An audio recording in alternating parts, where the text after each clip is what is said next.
God, I love that fucking song. 25 years later, and I can still recite that shit perfectly.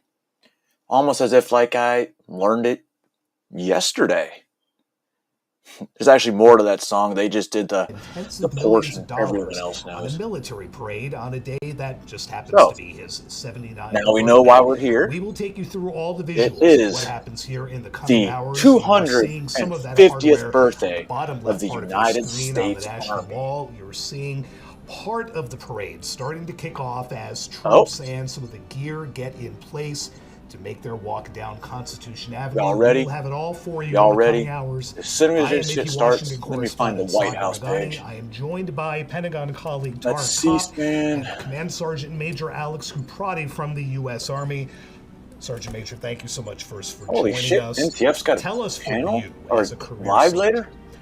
what does 250 years of the U.S. Army 250 mean? years is a Well, thank you for having long us, Sagar. fucking time. It's And it's you a phenomenon. only It's a one turn in a lifetime 250 experience once. right now. I remember when We're I talking turned about celebrating 250. 250 Shit. years of sacrifice, That was a long, long, celebrating our long, American soldiers, men long, and women who fought to defend this nation. long And time ago. it's amazing all the work White that has gone House. in to put this together. And I think over the next couple of hours, White we're going to be House, able to not paint and Wild show you what House. the Army story is, starting in the How's everyone Revolutionary doing this War all the fine? way down to Fine. present-day What is combat today? operations. Tara, we've talked a lot all Saturday week about evening. just the staggering I know amounts of I'm here work for that fun. has gone You're here into for this fun. for months. President Trump I'm has here been to doing see this my for years. parade. The Army has been talking about this as its birthday. So we're going to for switch years. over More of an overview on to a exactly different what it is we are going to see rolling down broadcast the streets off the National Mall. once I find Sure. it. You're going to see 2 years worth of work.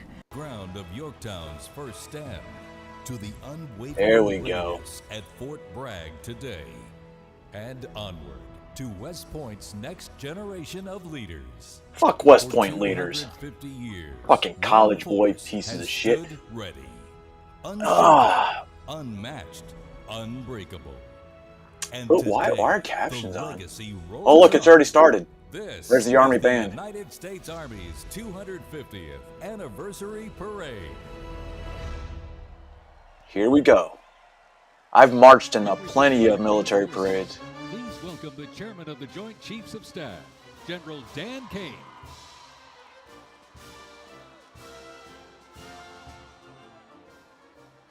Oh, he's an airman.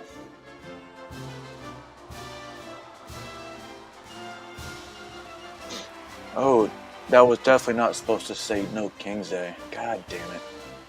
Joining us, the Secretary of the Army. Please welcome the I wonder if I can Honorable change it from Daniel here. P. Driscoll. Yep.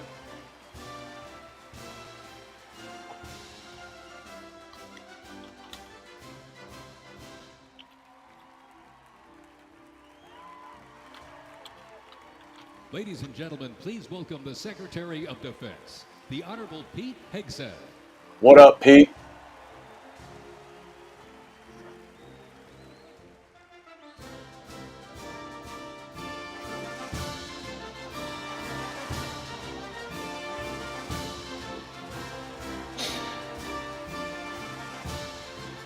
Ladies and gentlemen, the Vice President of the United States, J.D. Vance, accompanied by the Second Lady of the United States, Usha Vance, and their 3 children. Well, he looks scared.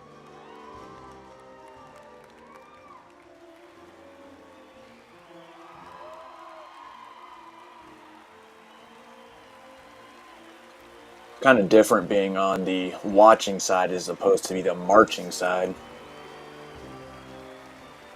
Nice Eisenhower coat.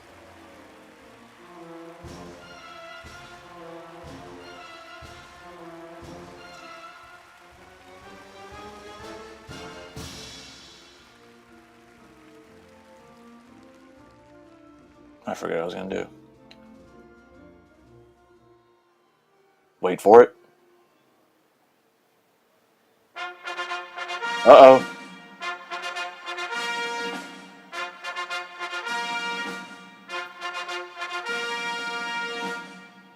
Ladies and gentlemen, please welcome the President of the United States, Donald J. Trump, and First Lady Melania Trump.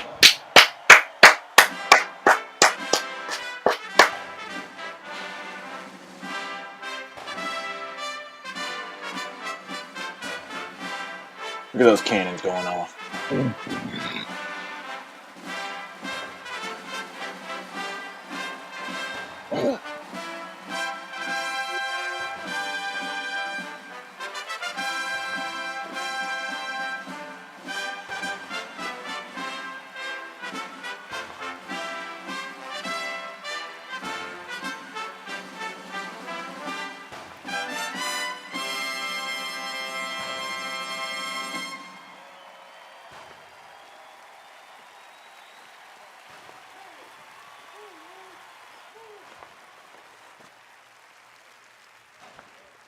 I wonder why we didn't get to hear the cannons go off. That's kind of upsetting.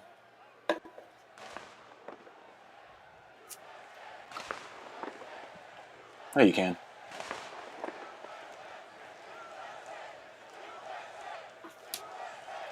USA! Ladies and gentlemen, to honor America, would you please rise for the singing of our national anthem? Oh.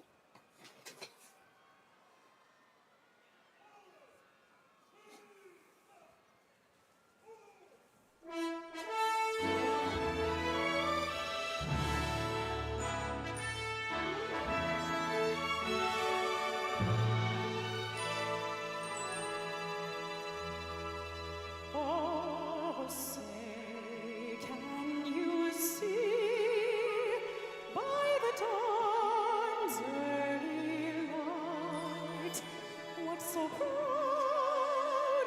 we hailed at the twilight's last gleaming?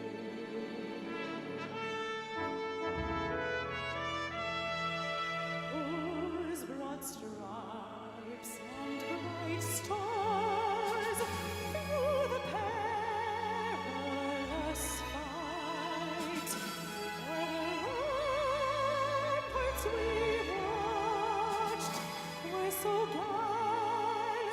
gallantly streaming.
Before we even had a country, Oh, we man. had an army. They started as a small, unorganized group of shop owners and farmers, but they fought the most powerful army in the entire world to a standstill in Concord, Lexington, and Bunker Hill. Then our Continental Congress chose George Washington as general of our Continental Army. But it wasn't until 1 year later, on July 4th, 1776, that news arrived of the signing of our Declaration of Independence. Now we had a new army and a new nation. What the fuck is Glenn Youngkin doing there? With little gunpowder, no shoes, bloody feet, few cannons, little training, and even less food. Valley Forge started in December. They went into It's funny, December of 1777. our leadership manual for non-commissioned officers actually came from that winter of disease. a They German. lived through hell, but they never ever gave up. Not this army, not this first American army. Finally, Washington and his army arrived, here at Yorktown, where they had General Cornwallis and his powerful British army trapped in this city against the sea. all of the preparation that Washington has learned through the course of those 6.5 years meets its full force here at Yorktown, and he employs it brilliantly. Sailing from the Caribbean, the French Navy arrived and took on the British fleet.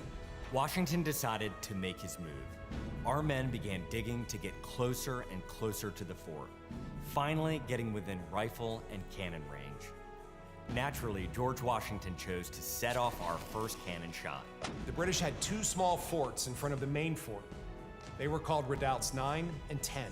Then, on the moonless night of October 14th, the American and French forces attacked the redoubts. I wonder if you meant because of cloud cover. With bayonets, knives, and fists was bloody, to say the least. But within an hour, we were victorious. And as the sun came up the next day, Cornwallis looked out and realized he was in serious trouble. So he prepared an all-out, desperate counterattack. It didn't work, and the British were forced to surrender. We were supposed to lose to the best army and the largest and most professional navy in the world. But our young army had won the war and our freedom. The freedom we hold so dear. And 250 years later, for what started as a ragtag group of shopowners, that's fun. has now become the most powerful army in the world. Today, many things are very different from that army here at Yorktown, but one thing remains the same. An undying passion, guts, and love for our country remains deep in the heart of today's army. When I look into their faces, you can see it. That will never change. God bless the United States Army, and God bless the United States of America.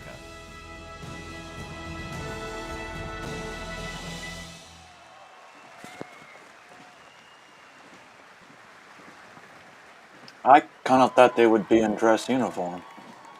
Weird.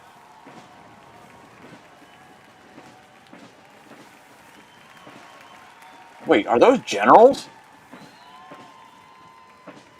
They sure the fuck are. Holy shit.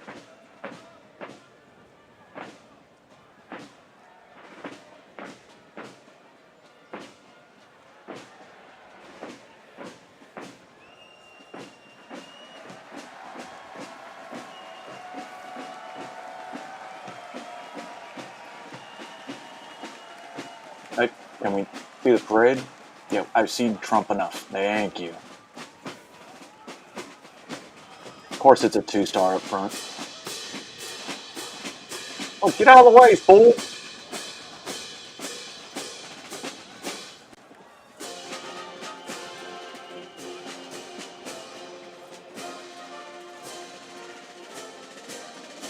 First to fight for the right and to build the nation's might, and the army goes rolling along. Proud of all we have done, fighting till the battle's won, and the army goes rolling along. And it's hi, hi, hey, the army's on its way. Count off the cadence loud and strong. For wherever we go, you will always know that the army goes rolling along.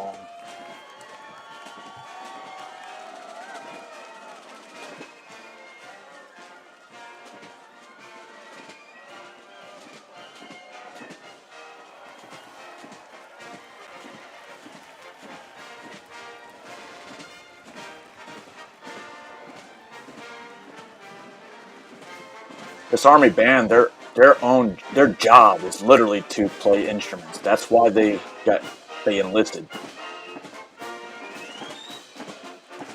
Ladies and gentlemen, Honor the guard. parade is officially underway.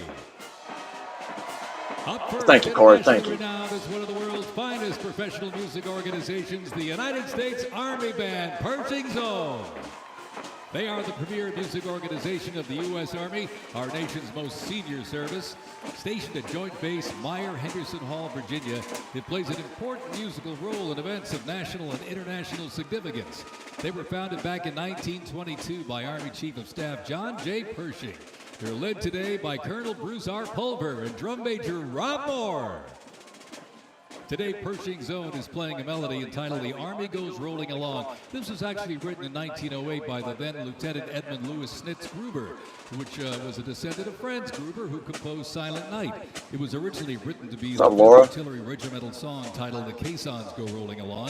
And in 1956, the lyrics were revised by Harold Arberg as the official song of the U.S. Army, and then retitled The Army Goes Rolling Along.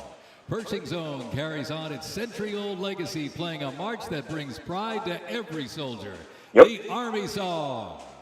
Left, left, right, left. You can hear it when the Infantry drums. Regiment is the oldest active duty unit in the U.S. Army. Established back in 1784, Wrong. the unit was dubbed They're with the Old Marauders. Guard by Major General Winfield Scott during a victory parade in Mexico City after the Mexican War. It is the U.S. Army's official ceremonial unit and presidential escort, conducting year-round tactical training to ensure the highest standards and utmost discipline of its soldiers. The unit routinely represents the U.S. Army and our nation in official ceremonies, major sporting events, and their own, the U.S. Army's own Twilight Tattoo. The Old Guard also maintains 24-hour vigil of the Tomb of the Unknown Soldier. And once you become a member of the Old Guard, you're not supposed to drink, smoke, or use profanity for the rest of your The career. regiment's 50 campaign streamer stand is a testament to its long, faithful service to our nation. Even Ladies if you and leave the gentlemen, unit. the 3rd Infantry Regiment, the Old Guard.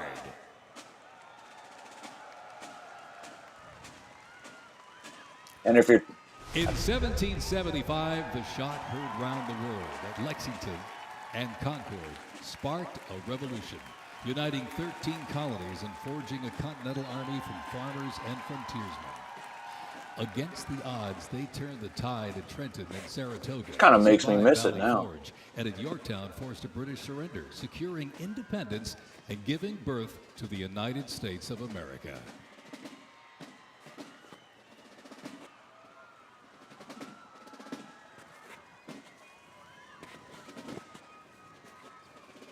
Before radios and field phones, sound was the signal. In the Continental Army, fifes and drums carried commands across the chaos of battle, telling soldiers when to advance, when to retreat, eat, even when to rest. That legacy actually lives on today with the U.S. Army Fife and Drum Corps, part of the 3rd Infantry Regiment known as the Old Guard. Founded back in 1960, they're the only unit of their kind in the armed forces. Performing in uniforms patterned after those worn by General the Old Washington's Guard, musicians. Playing period instruments with I think you have to be like a certain height. they bring history to life. Bro, I would have sharing loved the to have been in sound that and spirit fucking of the group revolution marching in through those uniforms. 500 performances each year, both at home and around the world too.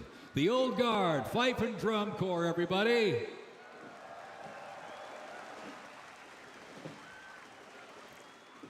Those horses need to get in step. And now, from high above, ladies and gentlemen, celebrating 250 years, your United States Army parachute team, the Hell Golden yeah. Knights. Descending at over 120 Where they miles at? an hour, the Golden Knights are using flexible wing gliders to maintain their formation. They open their main canopy simultaneously and negotiate the softest possible landing. Yeah, unlike what we I'll tell had. you, they can't hear you, but they sure can see you. You can give them a great big wave, ladies and gentlemen. The Golden Knights, the finest parachuting team They have, there in they the are. world. Where's the smoke? Where's the smoke and where's the flag? There we go.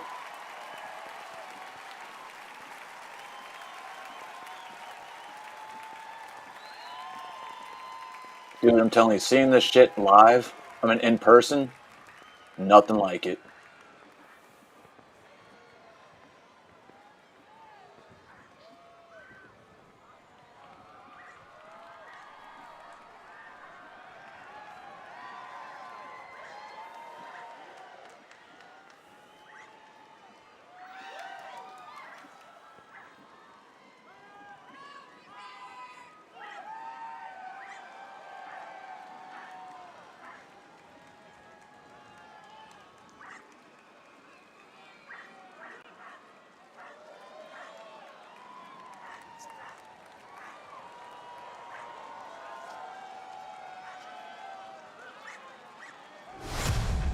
Fort Sumter in 1861.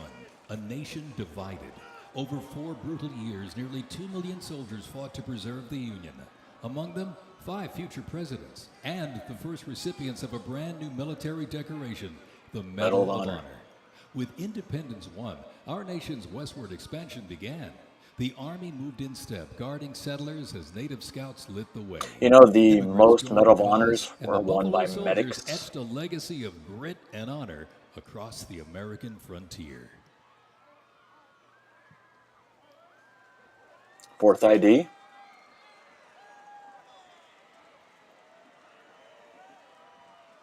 As they march by, a soldier's Brigade, uniform 4th ID. signals their duty, their role, and their readiness. And by the late 1850s, official regulations outlined distinct looks, shaping the Army's identity and function across the force. Soldiers were issued 2 coats. One, a short sack coat for that work fucking- at battle, with brass buttons and colored trim that marked their rank. Well, by war's end, that rugged sack coat became the Swing your arms, soldier's uniform motherfucker. of choice. As the war escalated, volunteer enlistment surged. Congress authorized support for a force of up to 500,000 new troops, answering the call to preserve the Union. As they march by, representing the Civil War era of our nation's history, is the 4th Infantry Division based out of Fort Carson, Colorado. Told you.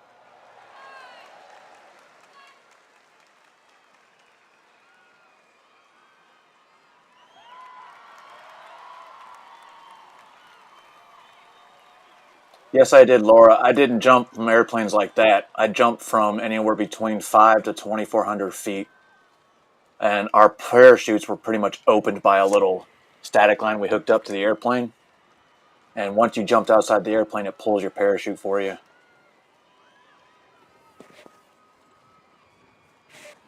There you go.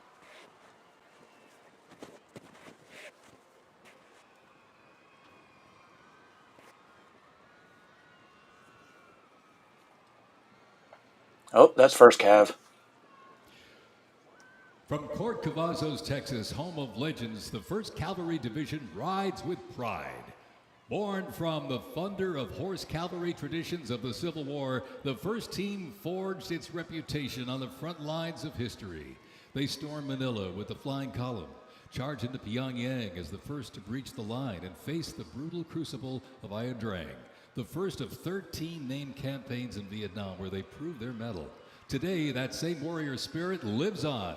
You'll know the name, and you'll know them by their iconic. I believe from We Were Soldiers, that was the tough, fit, fearless. The 1st the Cavalry division that they were is had a in there. lethal, disciplined force that stands ready to fight and win anywhere, anytime. And the legacy rides on. This is the Cav. You ain't Cav, you ain't shit. Or, you know, if you ain't Cav, you gay. You're gay.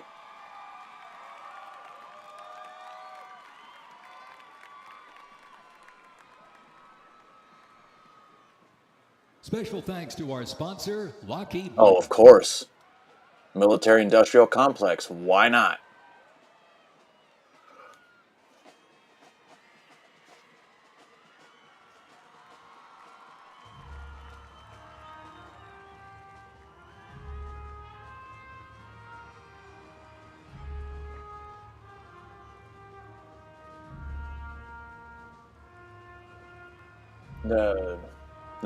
Nice crowd. Don't care. Guy's wearing an old PC.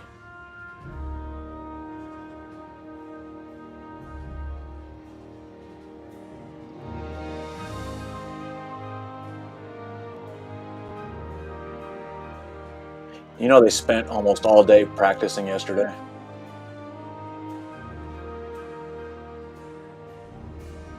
In 1914, years of escalating competition between European alliances culminate in the outbreak of the First World War.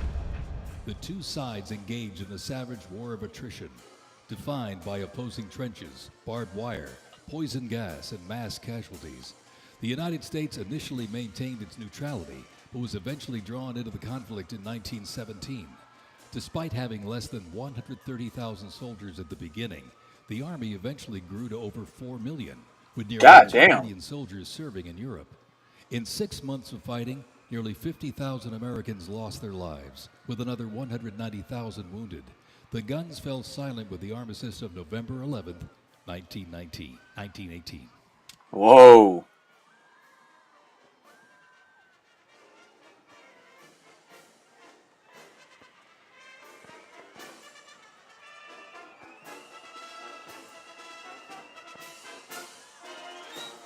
Who we got here? It's We not continue 101. on with more USA World War I rolling stock. This Oh, 1918 it's National Dodge Guard. touring car was part of the legendary 1919 Transcontinental Convoy. 3,251 miles and 62 grueling days across the Lincoln Highway. Now remember, no pavement, no GPS, and no power steering. Just grit, determination, and the drive to push Army mobility into the future. This car literally helped pave the way for the roads we rely on today, and reminds us when the Army moves, the nation follows. The 1918 Dodge Touring Car. No, you can't buy that car, Trump.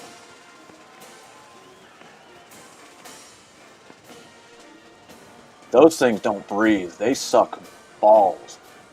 That's our New York National Guard. Headquartered in New York, this is the 42nd Infantry Division Band.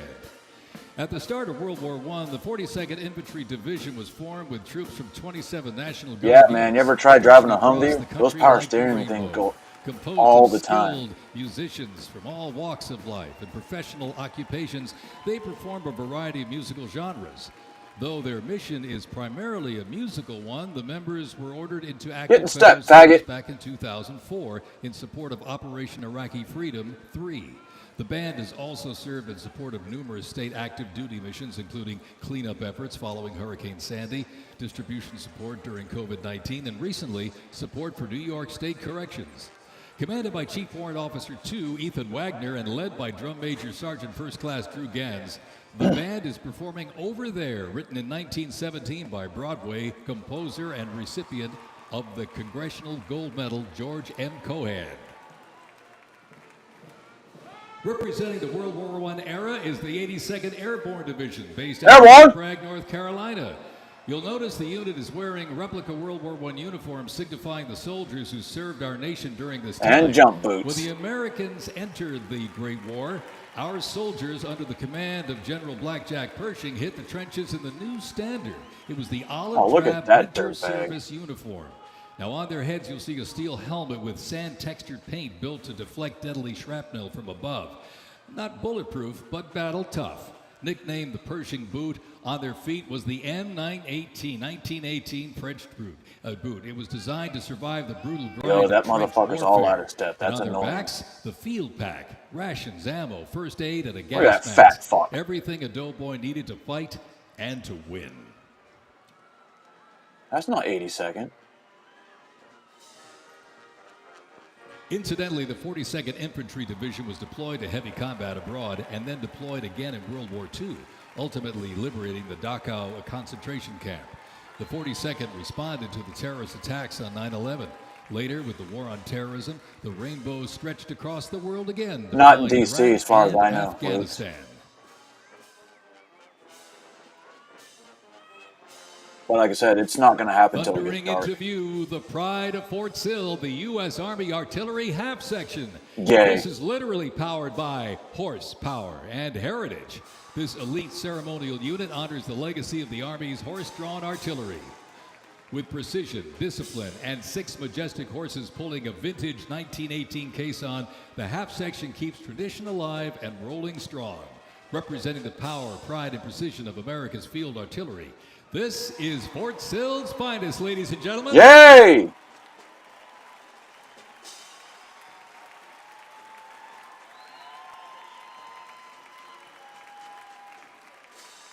The fuck is Special thanks this? to our sponsor, Form Energy.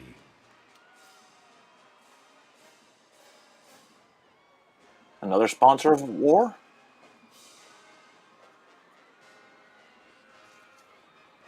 Oh, fuck, Roots.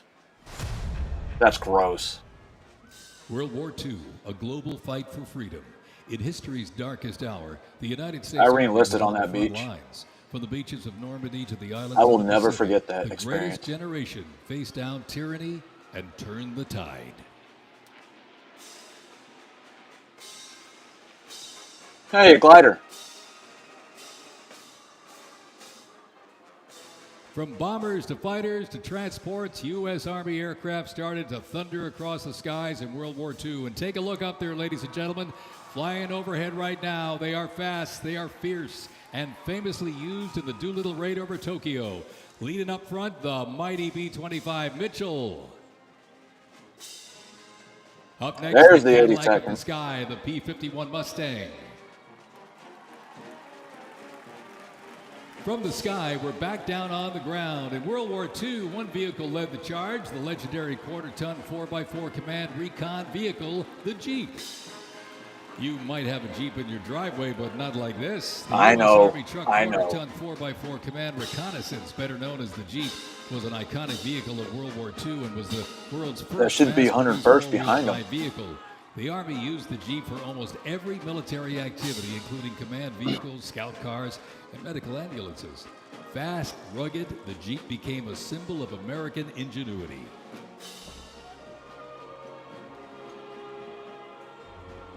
Egseth was in the 101st.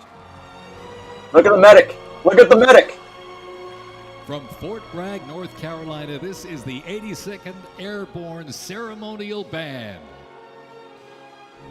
The 82nd received the nickname All-Americans after a contest as it represented the diverse origins of its members from every It's state. all American, but we call them the This name Alcoholics remains today Anonymous. symbolized by their iconic AA patch. Fort Bragg's finest, ladies and gentlemen. Give them a big round of applause, the 82nd Airborne Ceremonial Band.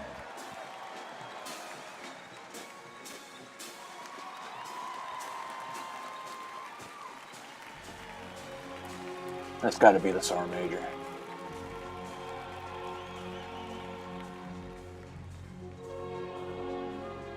Oh, of course, that dirtbag got his chin strap. In a global fight like World War II, the U.S. Army knew our troops needed more than courage. They needed innovation. Uniforms evolved for See, the every medics don't have to march in environment, but formation. olive drab remained the mark of the American soldier. Shaped by lessons from the trenches of World War I, the Army introduced two battle. There's 101st. The M1 helmet, tough, stable, and built to protect under fire, and the M1 Garand rifle, powerful and fast. It gave American troops a very clear edge. Those aren't General 101st. George They S. have the Patton called the Marine M1 Berets. rifle They the don't. greatest That's not battle us. implement ever designed. And history Nice proved it ponytail, right. bitch.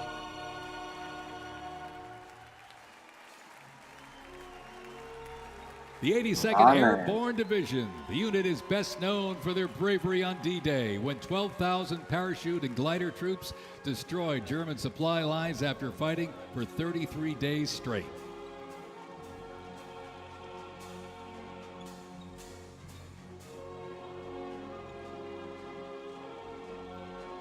The 101st Airborne Division, based out of Fort Campbell, Kentucky, Air traces assault! its lineage back to 1918 when it first established as the 101st Division. Known for their ability to rapidly deploy across the world, the unit has held a crucial role in operation since its inception. From parachuting behind enemy lines on D-Day to leading helicopter assaults shit. in Vietnam, the 101st redefined modern warfare. In the 50s, the Screaming Eagles stood tall at home, protecting the Little Rock Nine during the fight for civil rights. In An recent active duty? decades, they've been sent across the world with stints as far Pete, as the you better Middle be East, standing where up they for your took old part in Operation division. Desert Storm and participated extensively in the war on terrorism in Iraq and Afghanistan. The Screaming Eagles continue to lead the way as tomorrow's division in today's Army. Rendezvous with Destiny.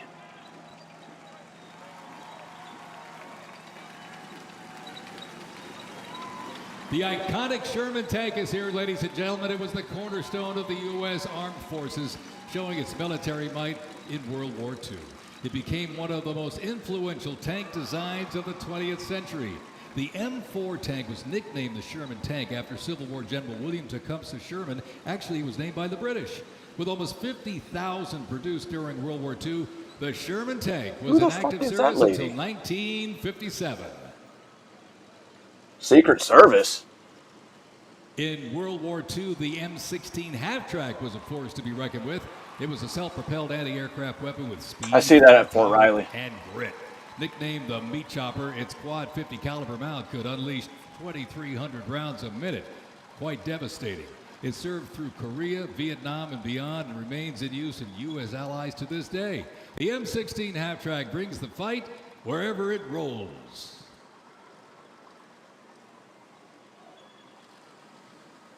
Dude, I would love to drive one of those things. And take it out in the mud, as long as I don't break track. What's up, Fin Fam? How you doing, brother?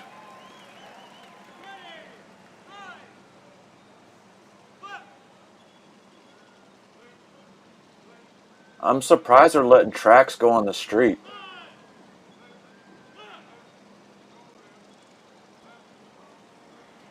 Tracks will The fuck U.S. it up. Army Transportation Corps motto states, "Nothing happens until something moves."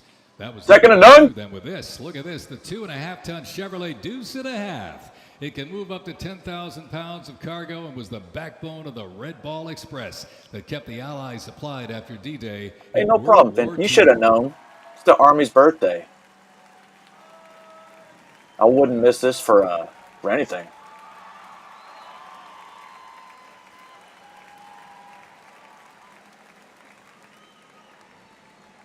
That's someone's personally owned truck. It's got a license plate.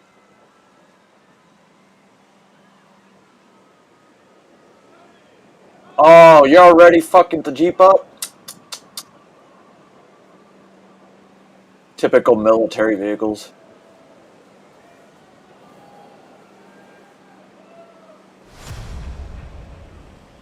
The Korean War, often referred to as the Forgotten War, began on June 25, 1950, with the North Korean Army. Which is why Second ID is up next. A coalition of South Korea, the United States, and other United Nations members defeated the invasion and advanced into North Korea.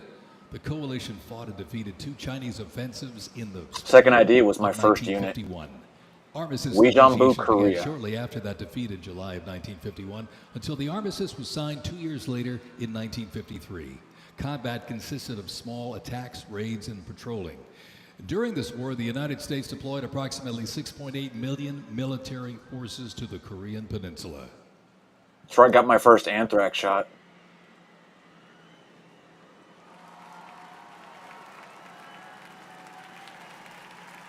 I hope they let them keep those uniforms. That would be awesome.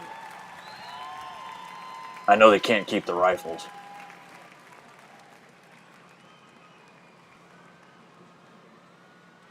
Special thanks to our sponsor, Coinbase.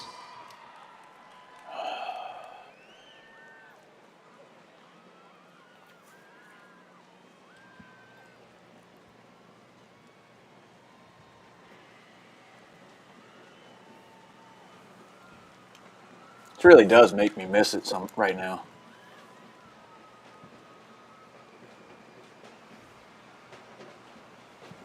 Especially seeing all the history that I remember being told. Along is the lightweight, high-mobility, general-purpose vehicle replacing the famed World War II Jeep back in 1961. Officially named the Military Utility Tactical Truck, or MUT, most servicemen generally referred to it as a Jeep. The vehicle spanned more than 40 years they are in roots. 4 manufacturers and were everywhere that the Army was deployed. 25th ID. It's a medical Jeep.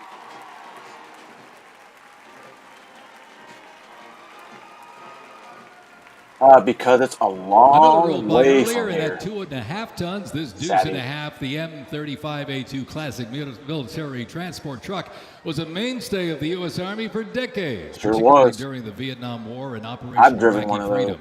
The Deuce and a Half proved its value moving cargo, supplies, and soldiers. Its capabilities include up to 5,000 pounds off-road and 10,000 pounds It does, on-road, Roots, but not really making to it me ideal because for I'm moving just, just about anything. I don't know, this is like nostalgic for me. In the jungles of Vietnam, the U.S. Army faced a new kind of war.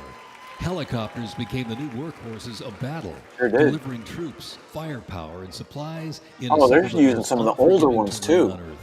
This is the U.S. Army in Vietnam, the era of air mobility, fierce firefights, and unwavering brotherhood.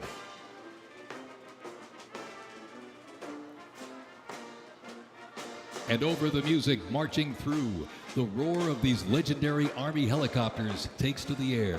Flying overhead right now, they help define the Vietnam War. That staccato beat of the rotor blades was a welcome sound to many troops mired in combat. From transport and medevac to close air support and reconnaissance, they brought the fight to the front and pulled the wounded to safety. The OH-6 Cayuse scouted the terrain with that one's a unmatched medevac one for agility. sure. The AH-1 Cobra, also nicknamed the Snake, brought serious firepower. Its slim design, as you can see here, helped it survive and thrive in hostile environments. Why are there Apaches out below. there? And the icon of the era, the UH-1 Huey, the first turbine-powered helicopter in service with the U.S. military. There was nothing the Huey couldn't do. General support, look, it's an air assault, observation cargo one. transport, medic evacuation, and ground attack missions. The Cayuse, Cobra, and Huey, ladies and gentlemen, three iconic Army symbols in the sky.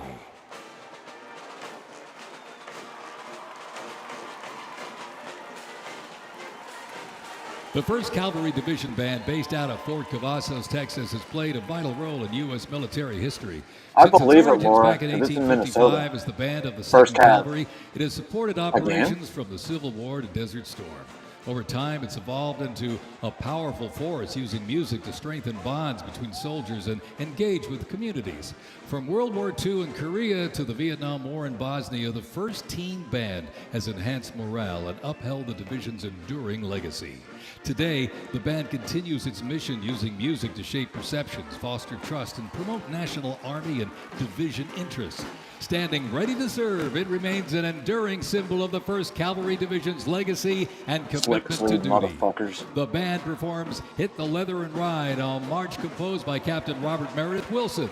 This piece reflects the cavalry's transition from horses to mechanized warfare, capturing the speed, the resilience, and the tradition of the division. From Fort Cavazos, Texas, everybody, the Fort 1st Hood. Cavalry Division Band.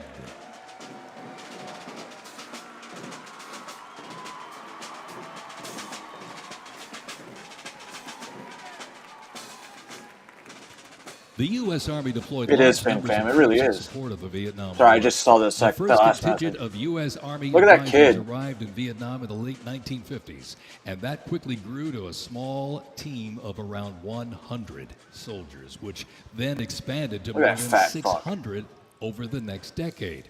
As the war intensified, troops' numbers quickly grew as the war between the South Vietnamese government and the communist insurgents supported by North Vietnam intensified. By January 1969, more than 364,200 soldiers organized around 7 divisions and 20 separate combat brigades. Y'all could The have at United least States made your began boots shine. withdrawing its forces in July of 1969, and the last Army combat unit left South Vietnam in August of 71. The last U.S. combat soldier came home March 1973. Dude, I think I just saw while a small foreign number of soldier in there. non-combat personnel remained until April And that motherfucker's chewing gum. 1975. Holy shit.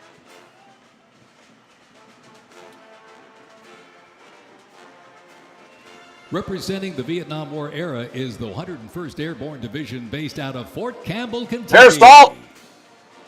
The unit is wearing replica Vietnam War uniforms signifying the soldiers who served our nation during this time. Blistering heat, thick humidity, and unforgiving terrain demanded uniform innovation. Get up, Pete. And the Army, they delivered.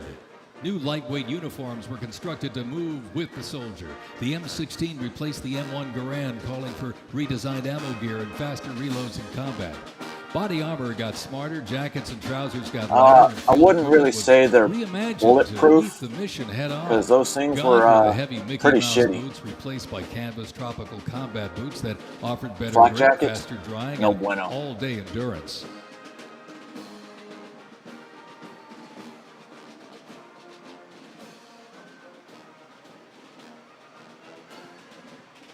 Special thanks to our sponsor, Oracle. Jungle boots. That's from the first Gulf War. Those uniforms.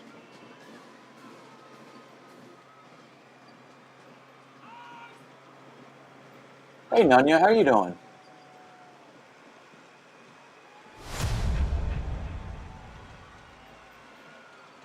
My parents fought in this war.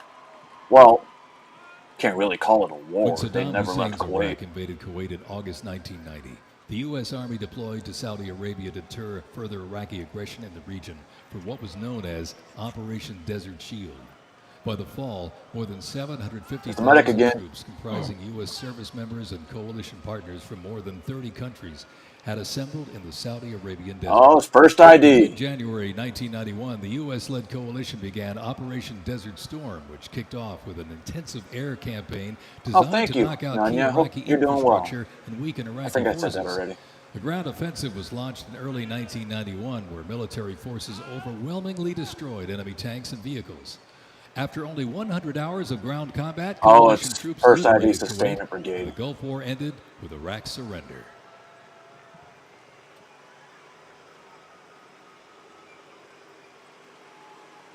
Jesus Christ, you guys can't stay in step. That's embarrassing.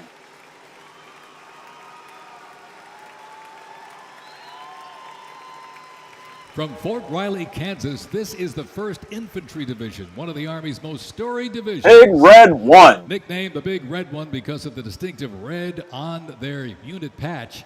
As the oldest continuously serving division in the U.S. Army, the unit has participated in every major operation since World War I, living up to its motto, no mission too difficult. That's crazy. no I've been in sacrifice some too great, storied fucking duty divisions. first. The 1st Infantry Division was originally established as the 1st Expeditionary Division in 1917. Yo, talking about and first spearheaded ID the just giving me American goosebumps. Expeditionary Forces in France during World War I. In World War II, the Fighting First stormed Omaha Beach on D-Day and liberated Nazi concentration camps.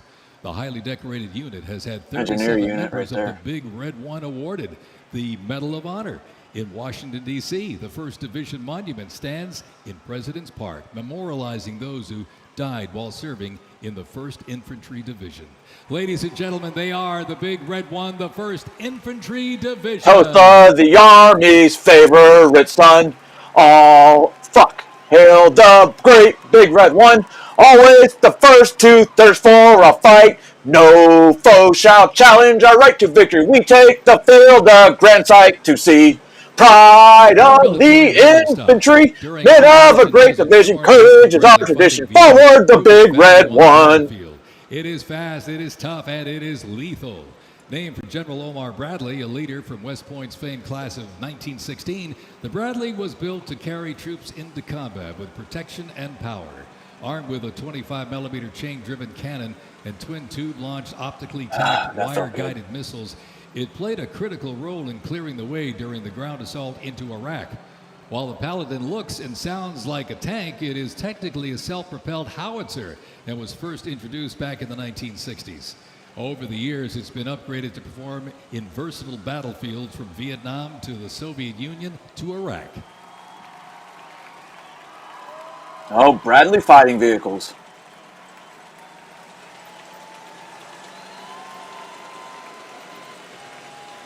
Oh, just go check what's going on in Israel. You want to see some rockets?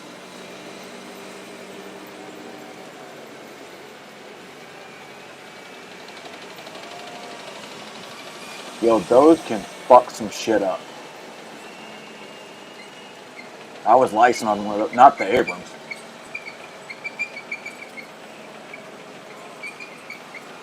Dude, it's fun watching Abrams fire. It's loud, it's fucking dusty, it's amazing.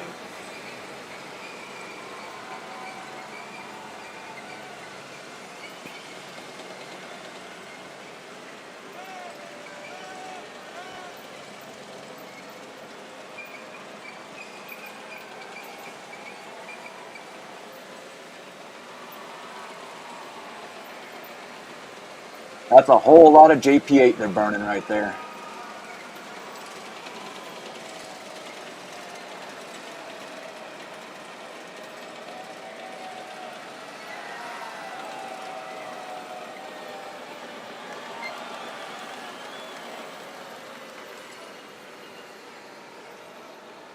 Dana White?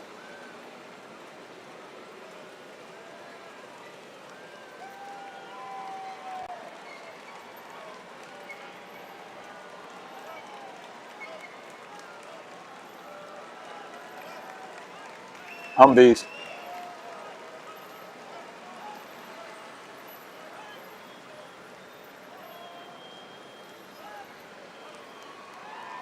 You know they're talking shit on that internal comm.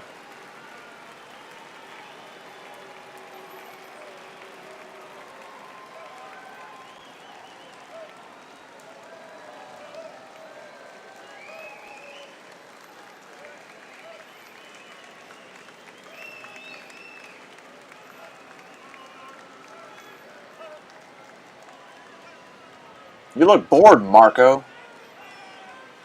Hey, it's Linda McMahon.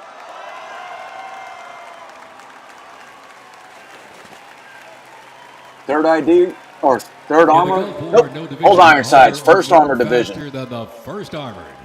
The first armored division, nicknamed Old Ironsides, is the oldest, most recognizable armored division in the United States Army. I deployed with them as well. For World War II, cavalry and reconnaissance units were brought together to form the first armored division in 1940. In the Gulf War, no division hit harder or moved faster than the first armored. Old Ironsides really led the way.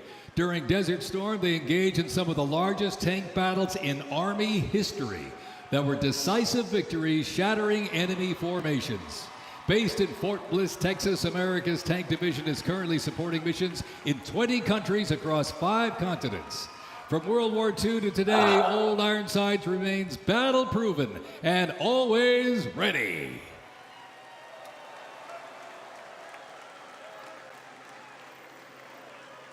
Those are a lot of slick-sleeved motherfuckers right there.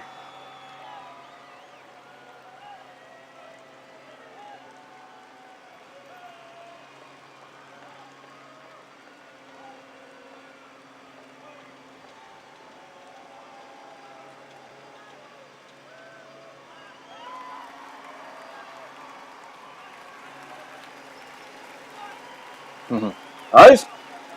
Right. Ready. Run.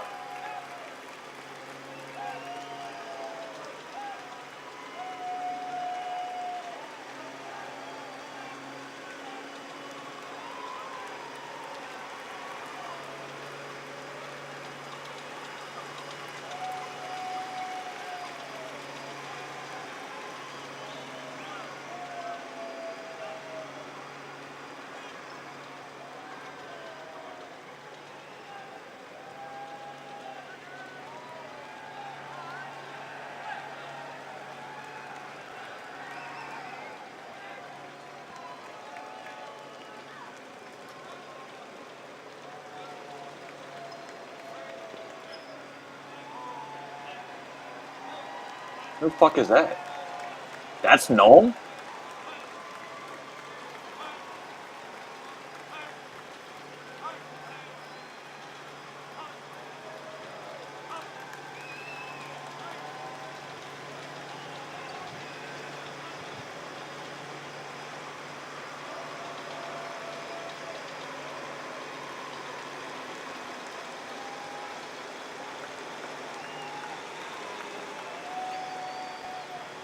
Oh yeah, you're definitely a fucking tanker.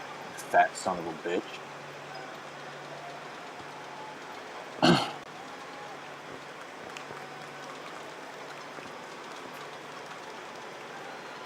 You know they're getting paid extra just to be there.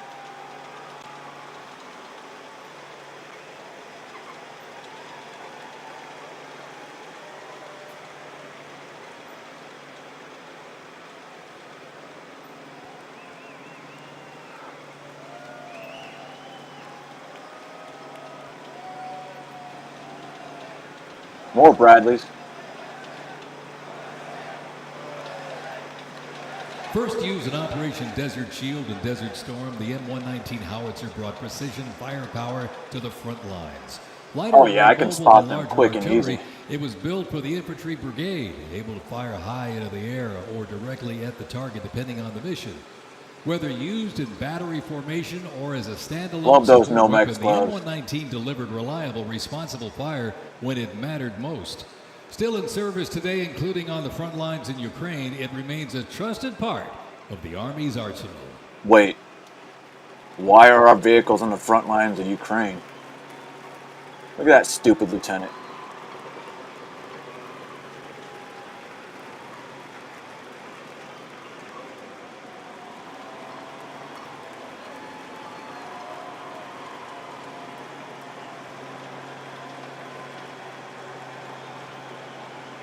Oh, you fucking homo.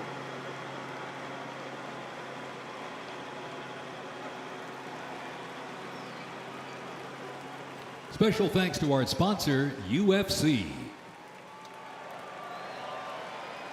So, all these sponsors, do they really use taxpayer dollars? Maybe to get the soldiers there.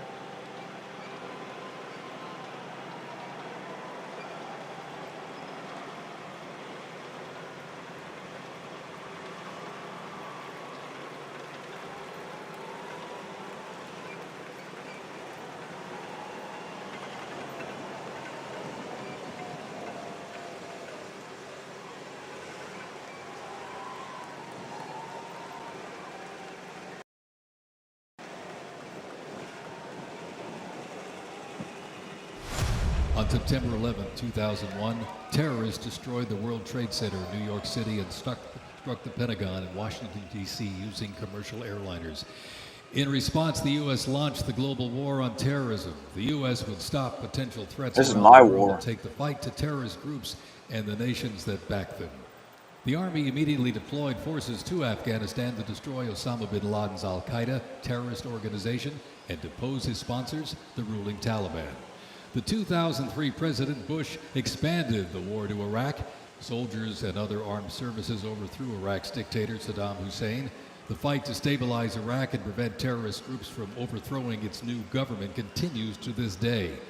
The campaign in Afghanistan lasted until 2021 when U.S. forces withdrew and the Taliban returned to power. Over the course of the two-decade conflict, over 2 million servicemen and women, less than 1% of the American population, deployed in support of the global war on terrorism. Most of those who served were members of the United States Army. Damn right we were.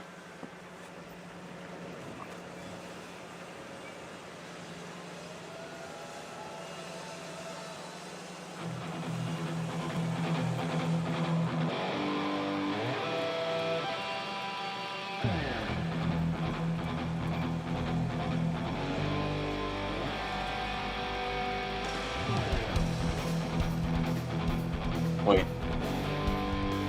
Is that it?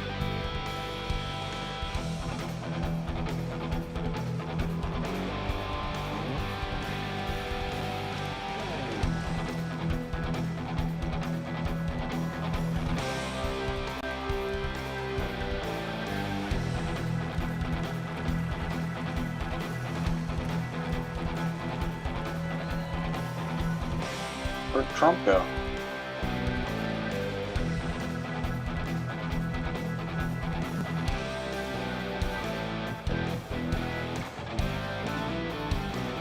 Is that it? I think that's it.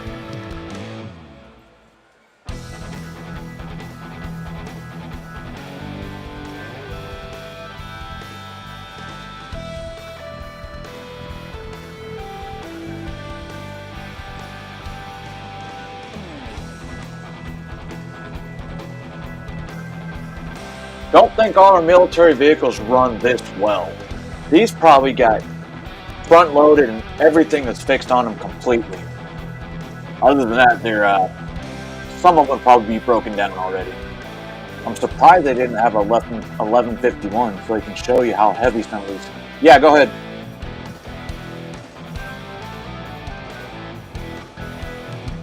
And they didn't show MRAPs. That's kind of weird.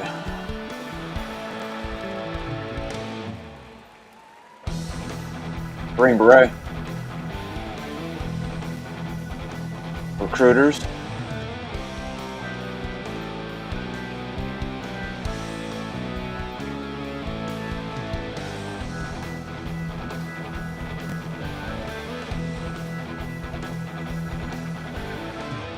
Dumbass cap. Well, my uniform doesn't fit, but good thing I'm in the tank.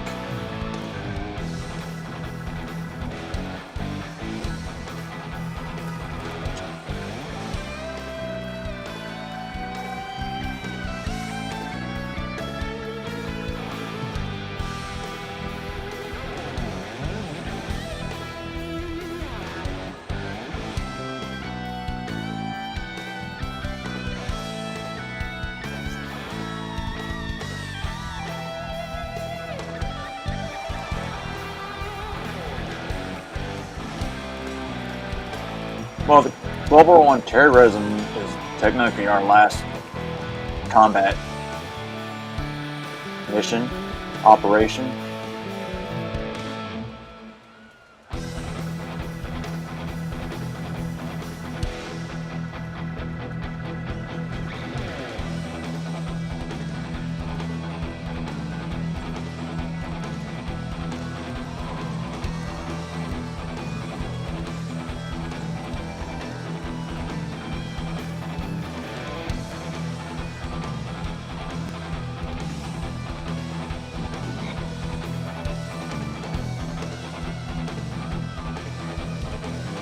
Oh shit, Fox 5s.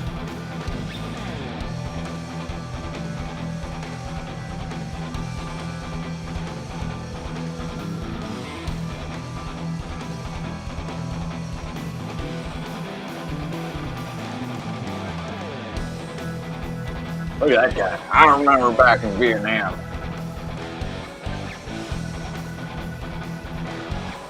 Nice smile, bitch.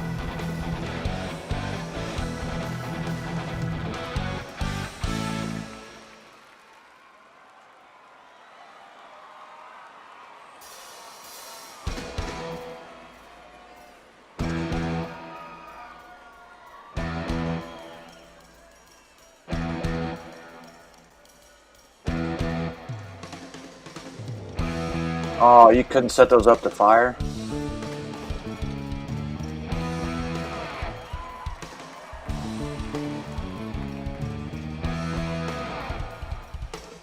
The global war on terrorism saw the introduction of a range of new technologies on the battlefield.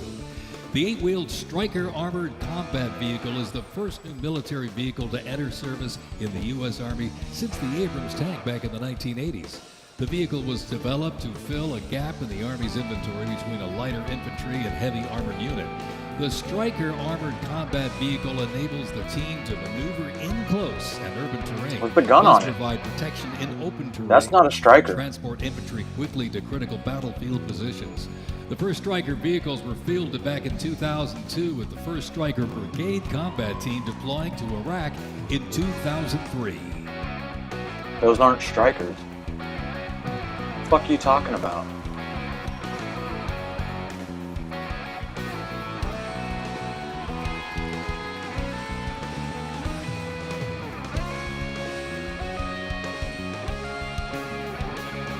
I'm sorry, they are Strykers. I'm an idiot. I was thinking Bradleys.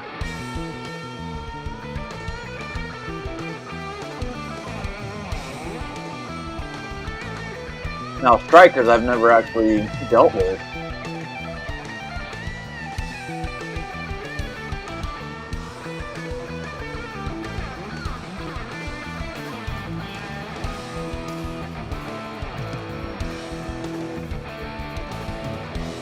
With ACR. Obviously, I've never been in ACR if I've never been around those vehicles.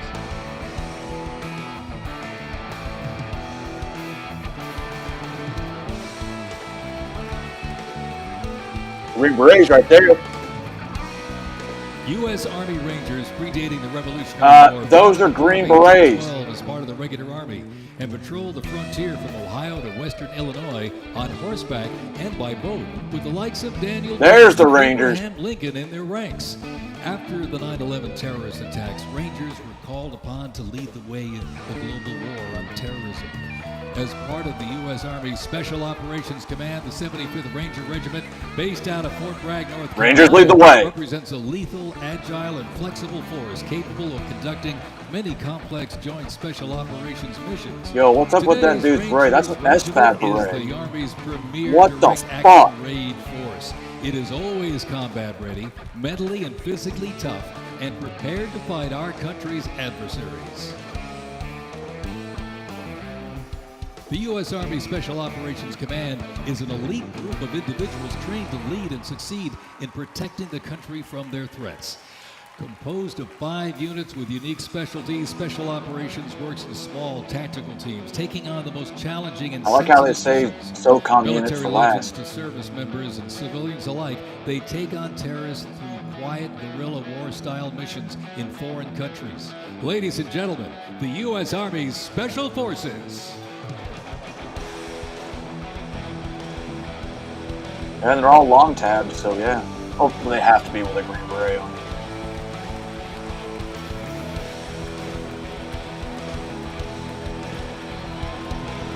Oh, we have a Special Forces The Striker Brigade combat team battalion combines the here. capacity for rapid deployment with Fifth group. survivability and tactical mobility. Adaptability and continuous transformation to overcome our enemies is vital. Fighting an elusive enemy in distant places and at home requires new tools such as unmanned aerial vehicles for surveillance and the Blue Force tracker to see real-time details. Of nice mustache. The United States does not face the challenging international environment alone. Where's your TC at? Allies and partners is an advantage that our adversaries can never hope to match. Over 80 nations have fought alongside the United States or assisted it during the global war on terrorism.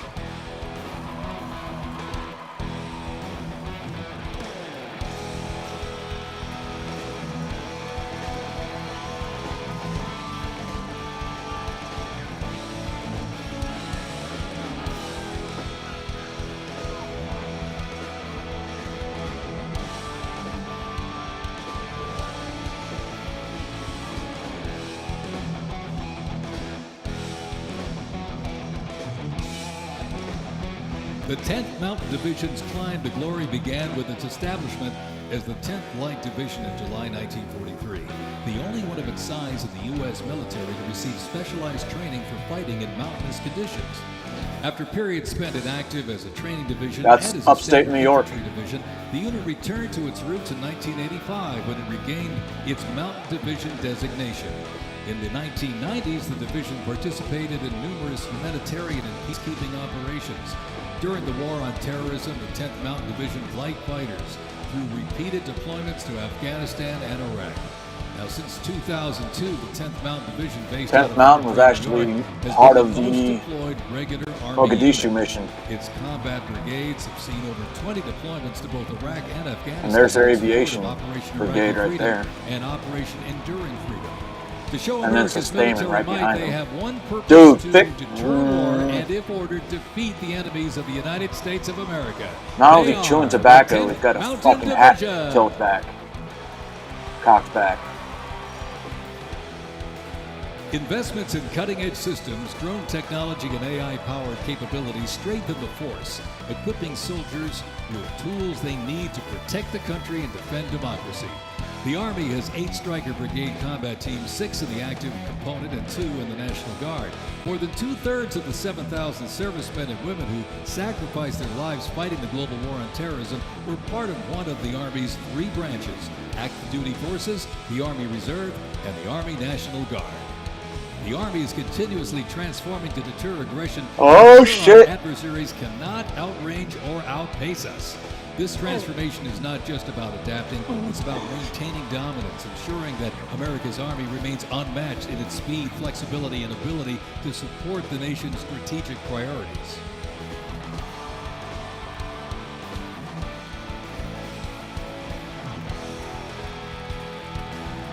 What's up, Juniper?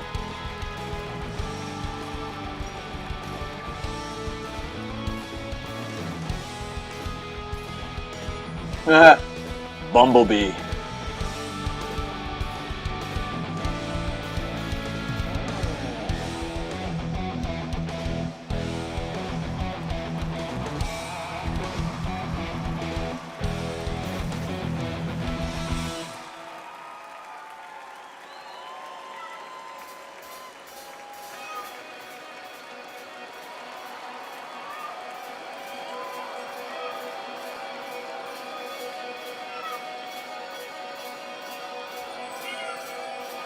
Go find her.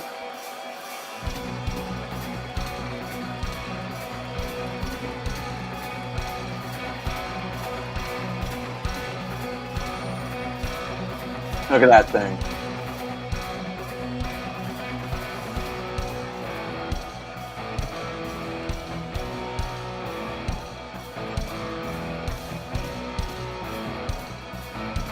There's the Bradleys.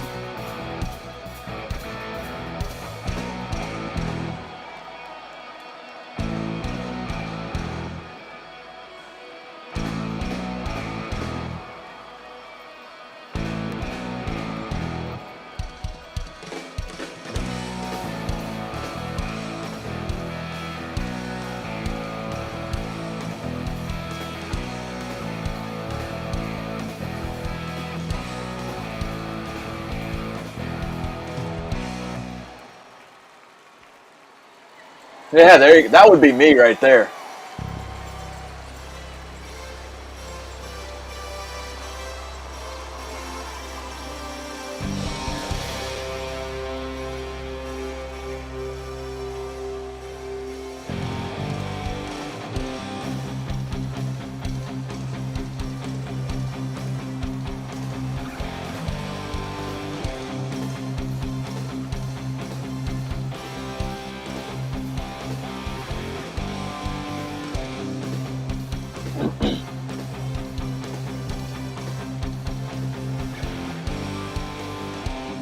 Fix your chin strap, motherfucker.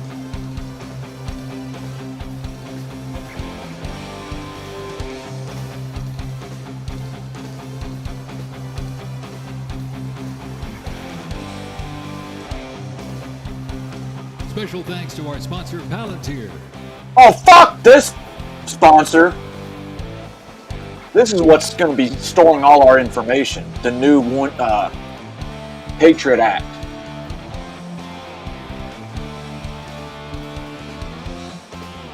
Oh, LMTVs. Not these, but behind them.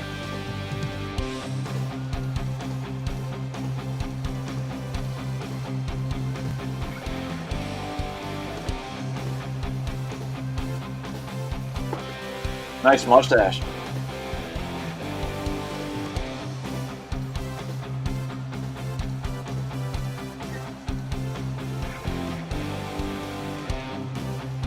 There's an up-armored.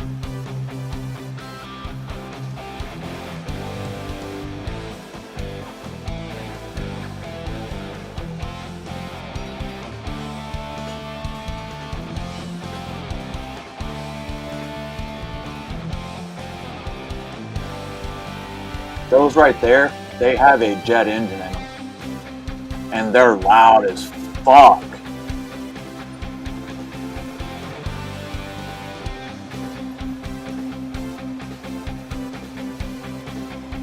But they sure are cool, fun to watch at a fucking gunnery.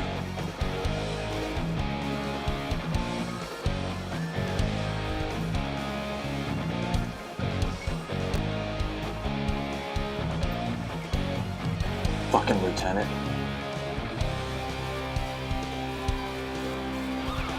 Oh, it's the Army Band again. Army's mission is to deploy, fight, and win our nation's wars. How? By securing ready, prompt, and sustained land dominance by Army forces across the full spectrum of the conflict as part of the Joint Force.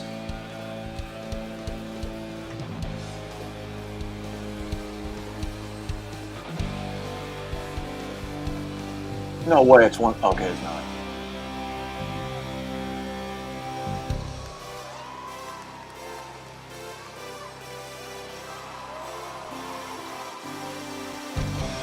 Medic! 7th ID. Dude, those things are fun to drive. Especially when there's nothing but mud. The Army forces battle ready and nimble makes transportation for the U.S. Army a very vital element. Spread across the parade today, numerous fighting vehicles, some designed for very specific functions and others for flexibility, but they all must be maintained. With over 200,000 trucks alone, wheeled vehicle mechanisms ensure that the fleet of vehicles are ready, and these mechanics get the job done. This convoy starts with the M777, a lightweight howitzer. These lightweight howitzers may not look particularly lightweight, but are made from titanium. They are 7,000 pounds lighter than their predecessor, They are. the old M198. Used by the Army since 2005, the M777 is currently being used in Ukraine. Weighing only 4,700 pounds, the M119 howitzer Why do they is keep saying smaller. Ukraine? It's used by infantry brigades, particularly for air assault missions. It was first used in Operation Desert Shield and Desert Storm in 1991 and is also seeing active use in Ukraine.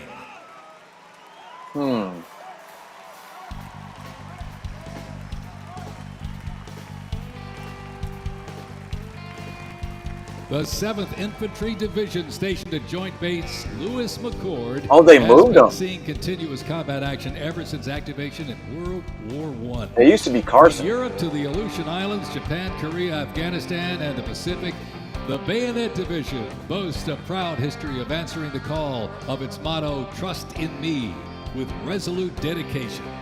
Sent to deployments and conflicts around the globe since it was founded, the division returned to Fort Lewis in 1971, its first time on American soil since 1934.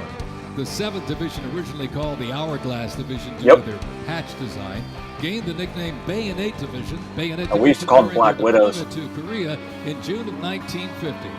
At Incheon Landing and during the liberation of Seoul, they were credited with plunging the bayonet into the heart of the enemy, with 13 members of the division receiving the Medal of Honor.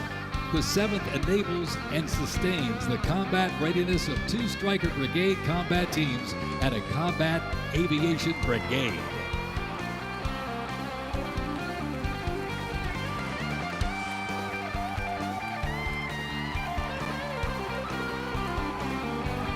Seventh ID made them put their hair in buns instead of ponytails. I like that.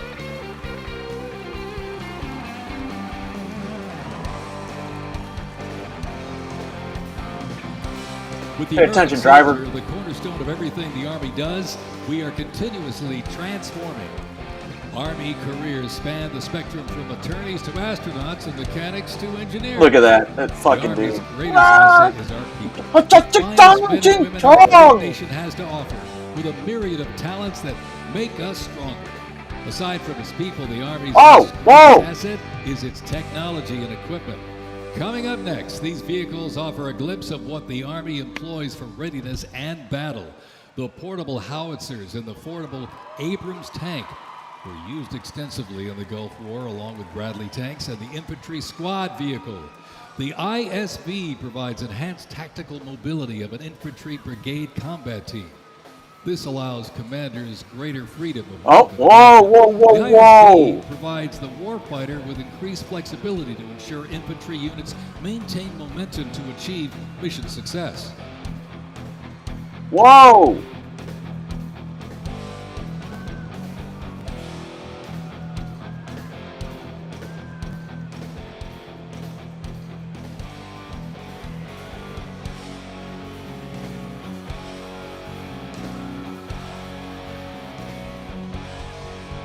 Oh yeah.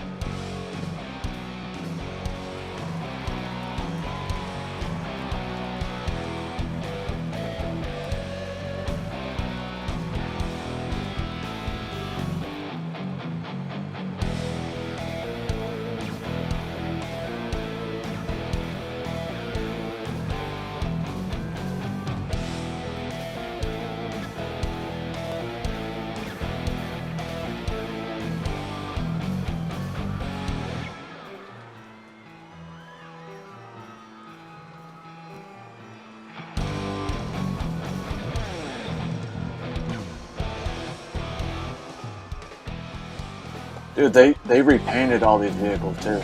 They got fresh paint on them.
When duty calls, U.S. Army soldiers don't just answer, they lead.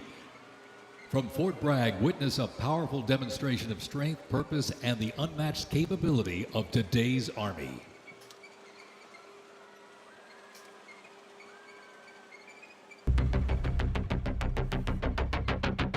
What do we got going on here?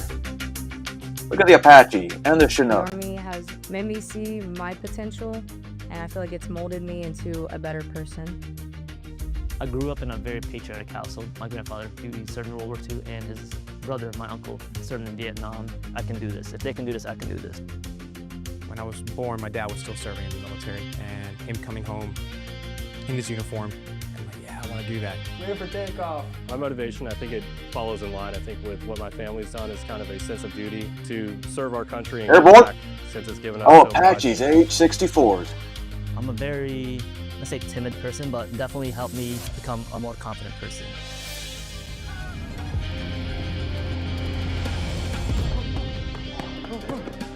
Working with a group and my peers, it really shows how much working with a team can strengthen you. He's a mechanic. Ready to go? Ready to go? I derive a lot of purpose from serving others. I think serving something bigger than myself gets me out of bed every day. If you follow it up, you follow it up.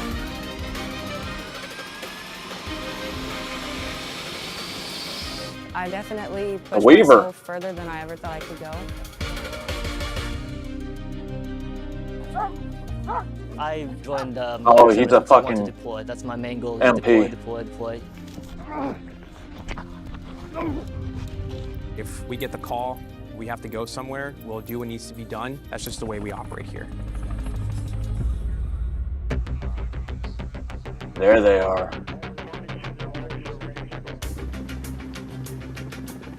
This is one of the few jobs in the nation where we all take an oath to say, I'm willing to put my life on the line for you, and they're willing to put their life on the line for me.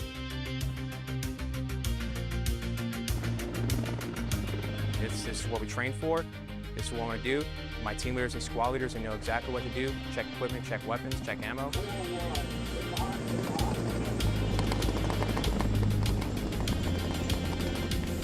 Fast rope. We're always ready to deploy within 18 hours and handle the mission at task. 18-hour worldwide call-up.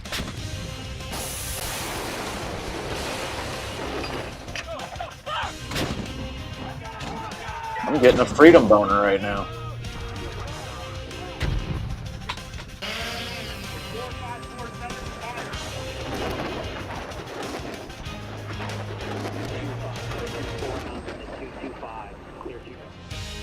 We jump Oh so man, now frequently that's giving so me that our jump flashbacks. masters and the paratroopers are ready to deploy.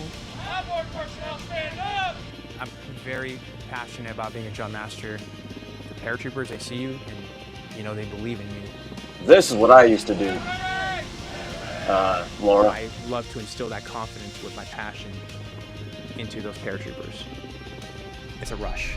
Woo! Drop them clear for personnel drop.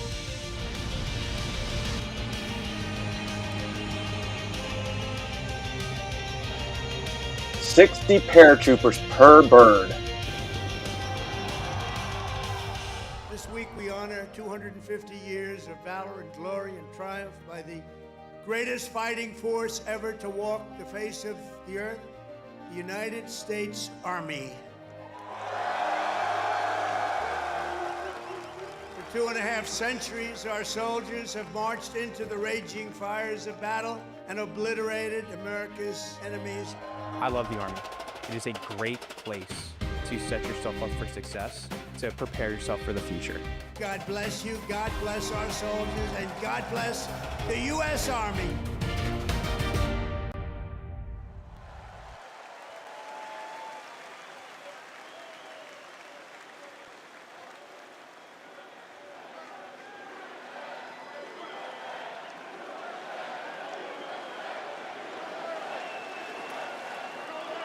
Joint Base Elmendorf-Richardson, Alaska is the home to America's Arctic Angels, who execute expeditionary operations worldwide, conduct multi-domain operations in the Indo-Pacific Theater and the Arctic, and on order decisively defeat any adversary in extreme cold weather, mountainous and high-latitude environments through large-scale combat operations. The Angels are the Army's only Arctic division, masters of Arctic Well, no shit, because warfare, they're the only one in Alaska. Worldwide in all climates. Established in November of 1942, the Angels of the 11th Airborne Division led the way in the Philippines during World War II and spearheaded an amphibious invasion of Luzon and distinguished themselves during the liberation of Manila.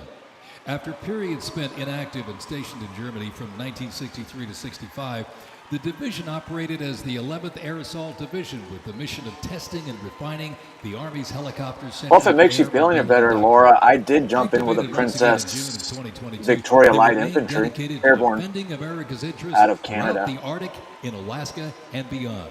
The 11th Airborne Division, America's Arctic Angels.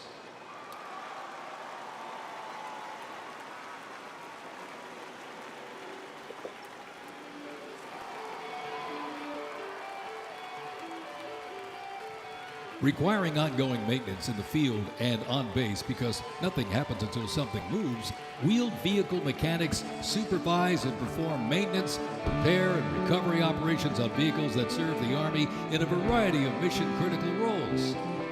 Included in the array of mobile artillery such as Paladins and the Abrams tank is the Joint Light Tactical Vehicle known as the JLTV.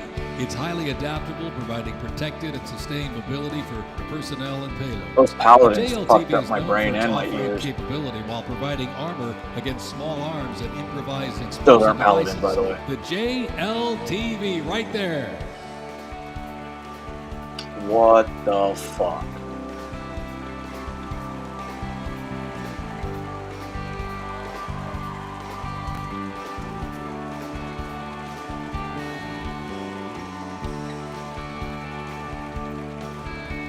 That's fucking.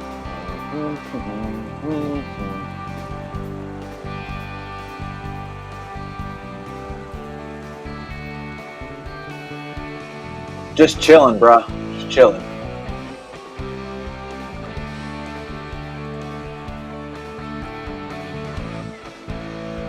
Oh, you fucking faggots.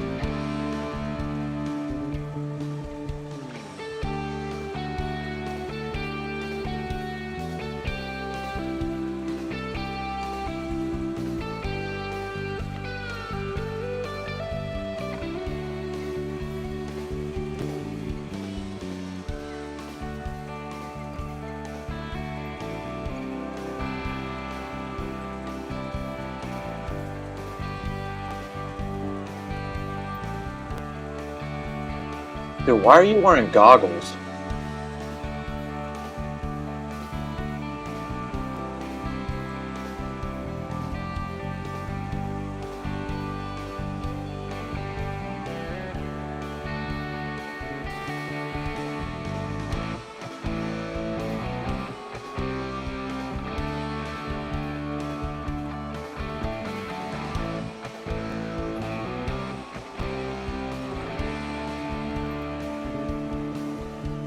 Why is he wearing goggles?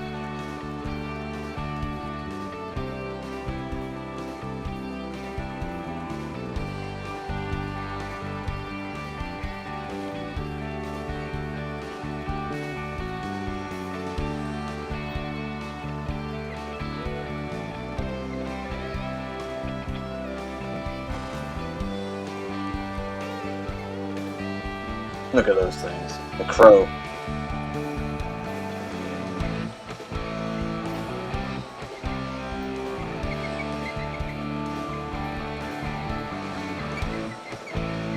Field artillery. No wonder.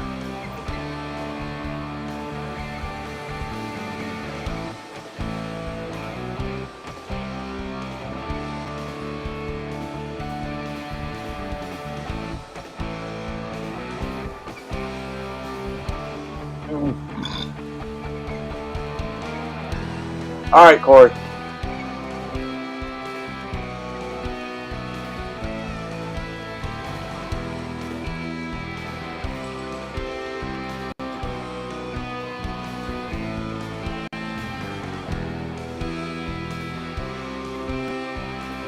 I never got a chance.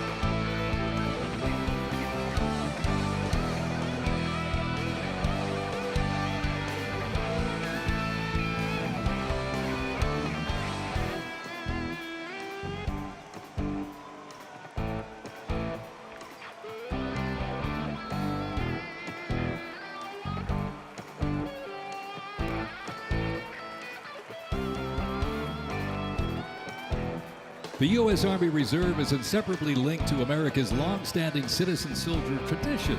Organizationally, the Reserve's roots lie in the Medical Reserve Corps, established back in 1908 to provide a ready reserve of medical manpower. This organization was folded into the new offices of the Officers Reserve Corps in 1917. Reserve organizations furnished crucial manpower to the Army during World War I and were merged into 1920 into the Organization of Organized Reserve. Did they just go in a big During circle? World War II, the Army activated 26 Organized Reserve infantry divisions, and roughly a quarter of the Army's officer corps came from the reserves during the conflict. During the Korean War, the Organized Reserve Corps was reorganized and redesignated the U.S. Army Reserve. The Army Reserve has since served as a vital source of manpower for the force during times of need, gradually transitioning from a strategic force to an operational force in response to the pressures of the war on terrorism. In the 170,000 Army Reserve soldiers and 11,000 civilians serving their home communities, and when needed, they can 1 week in a month, 2 weeks a year. That's those they can't guys. fight or win without the Army Reserve. They are an important component of Army readiness. Let's have a big hand for the Army Reserve. Don't clap for those motherfuckers.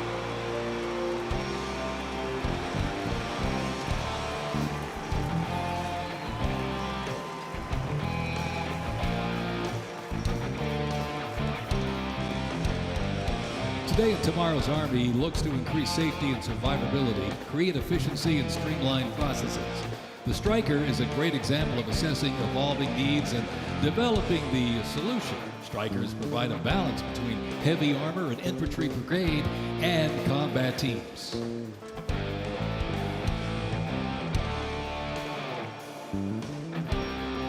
Yo, those motherfuckers, those are the ones that fucked up my brain. Aside from the IUDs.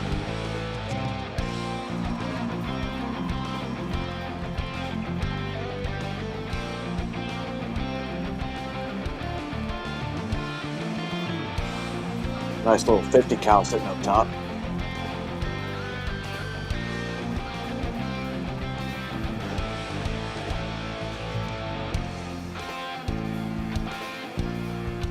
Picture your helmet, bitch.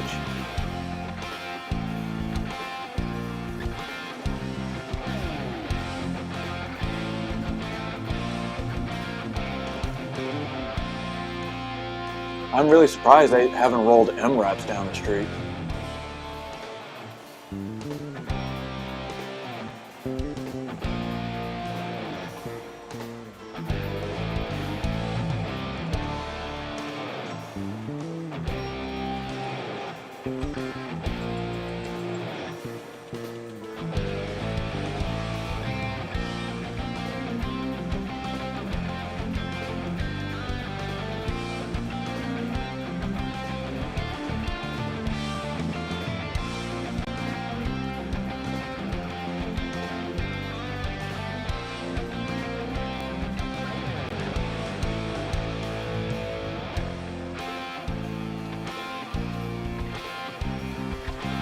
Kind of close to those officers there, buddy.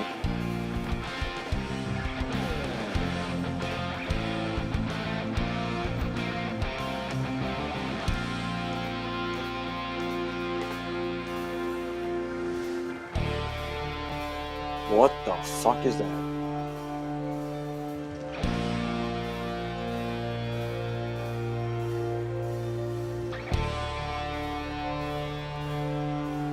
$1991, right after the Gulf War.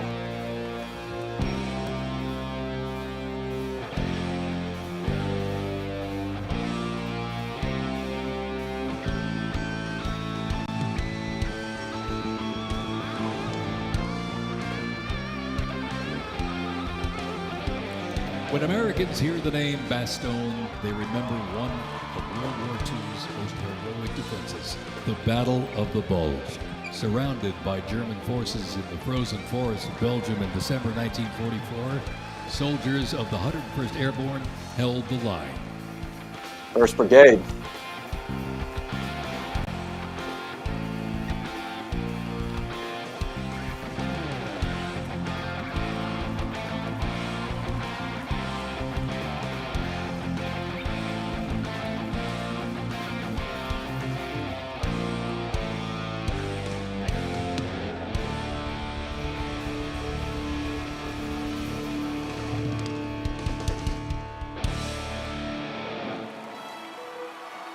Basic?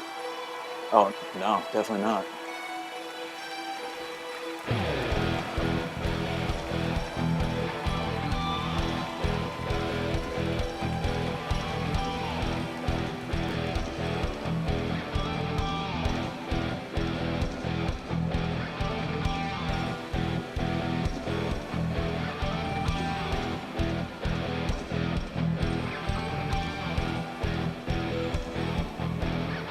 Isn't 3274 brag?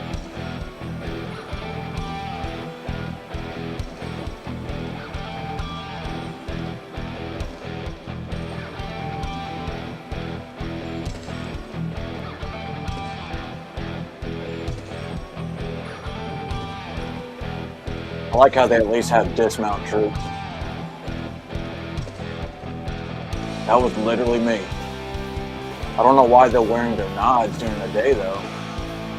The unit before you is a platoon from the Multi-Purpose Company's 2nd Battalion, 327th Infantry Regiment, 1st Mobile Brigade, 101st Airborne Division, Bastogne. They are showcasing the Army's Transformation Contact Initiative, a program That's that my allows son-in-law's the Army unit. to rapidly test, evaluate, and equip our soldiers with the newest technologies. Modern mobile He flies and those. mission ready, the Bastogne Brigade continues to adapt to new threats while staying rooted in the fierce resilience that defined its birth. They are carrying the next generation squad weapons, the Hell yeah. XM7 and XM250, both equipped with the XM157 optic.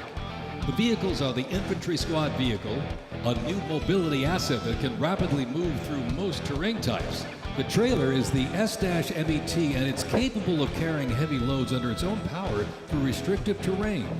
This platoon is equipped with 3 types of small unmanned aerial systems. They are the Ghost X, located on the S-MET, the C-100, So those and things, right the above parts us for those there, are 3D printed. the X-10D, which are flying above the formation right now.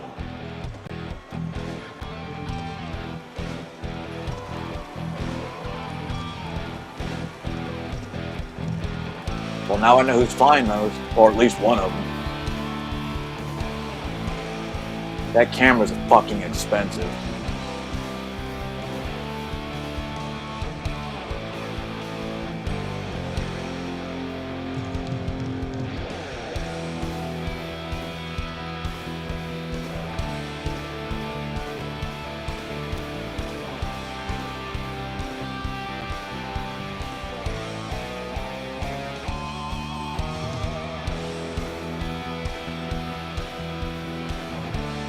If you really want to be technical about it, the 2nd of July is Independence Day. Did that one fucking break?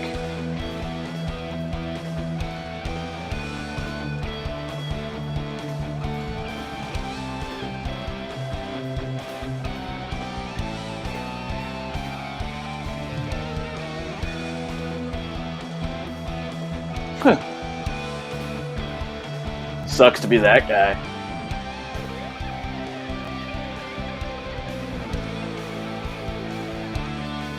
Like I said, the parts for that are 3D printed.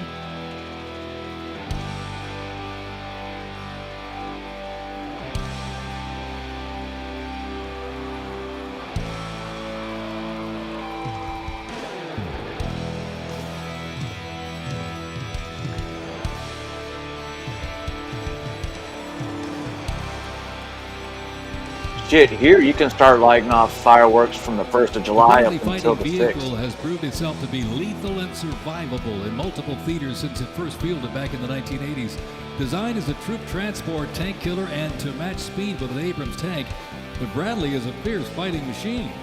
2nd of July is when the first signature went on the Declaration of Independence. Abrams tank nicknamed the Beast and Whispering Death because of its firepower, accuracy while moving, and its stealth.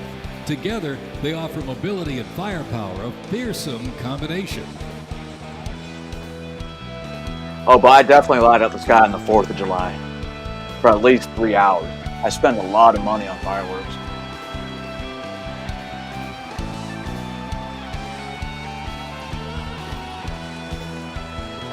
Must be seeing your family.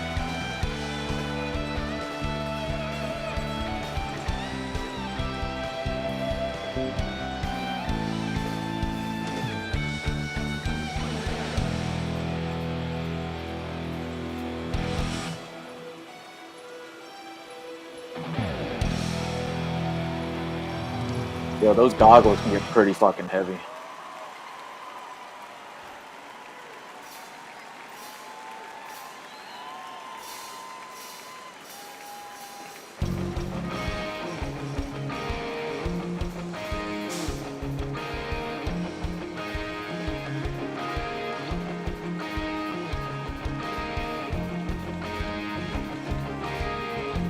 I just realized it's crazy how every time they have an announcer for one of these ceremonies or parades, the dude's voice always sounds the same.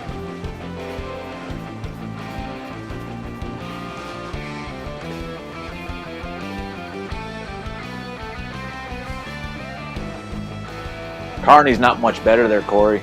Carney's not that much better.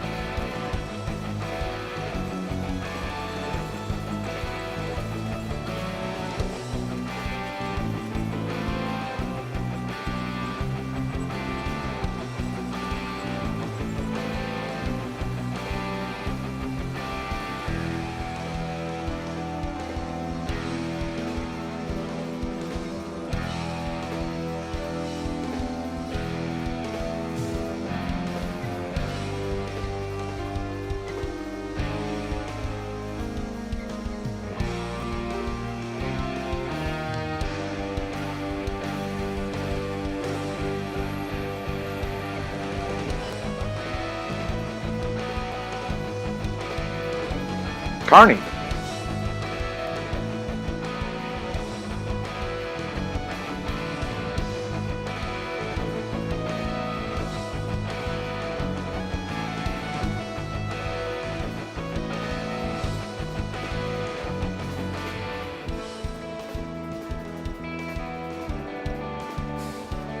There we go.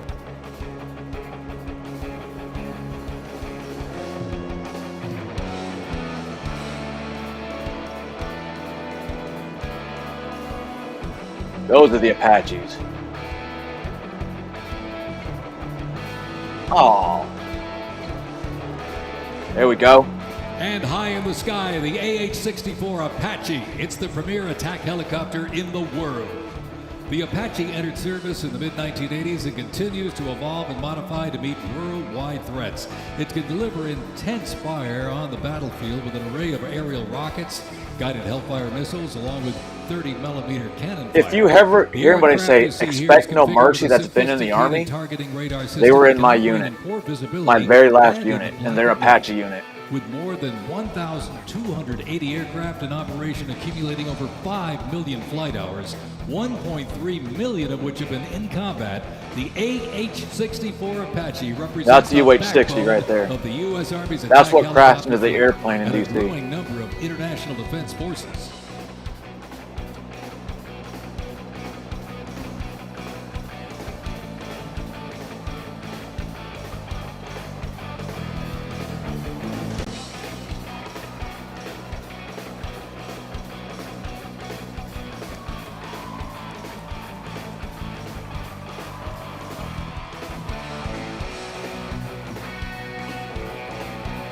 Special thanks to our sponsor, Lockheed Martin. Oh. Of course, you show the aircraft. Might not show Lockheed Martin, right? Holy shit, I want one!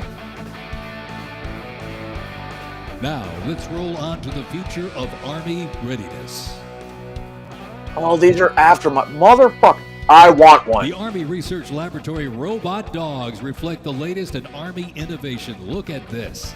Much like a true canine, these robots can go where soldiers cannot. Oh, They have civilians are the increased ones ability, using improved them tactical awareness, right reduced now. risk to soldiers, and That's a enhanced flamethrower. I want like 10 of them. Robot dogs can explore terrain that may be difficult for soldiers to traverse, dispose of explosive ordnance, and act in defensive posture or aggressive capacity when armed.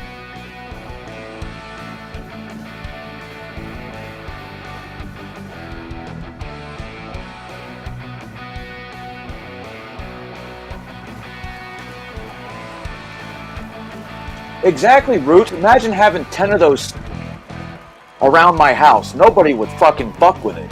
Imagine putting those things down in LA. Oh look, Chinooks. Shit hooks.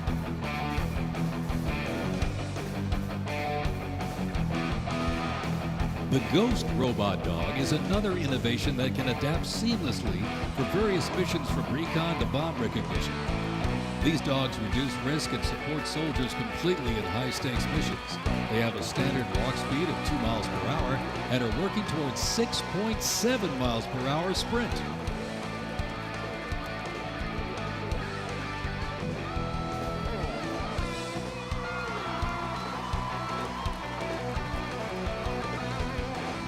And you don't have to feed them. What is that? Looks like something out of Mad Max.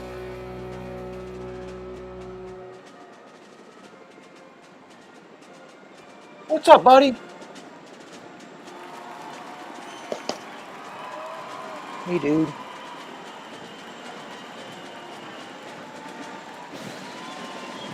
Those are what flew me from camp to camp in Afghanistan.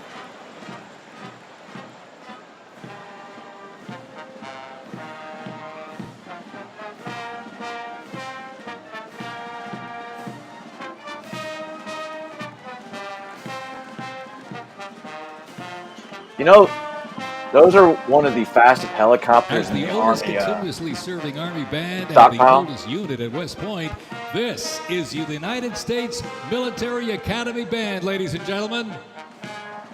The West Point Band Roots and traces its snare. history to a single drummer and fifer appointed by George Washington during the American Revolution. Over the next 2 centuries, this band evolved into one of the most capable and versatile performing groups in the world.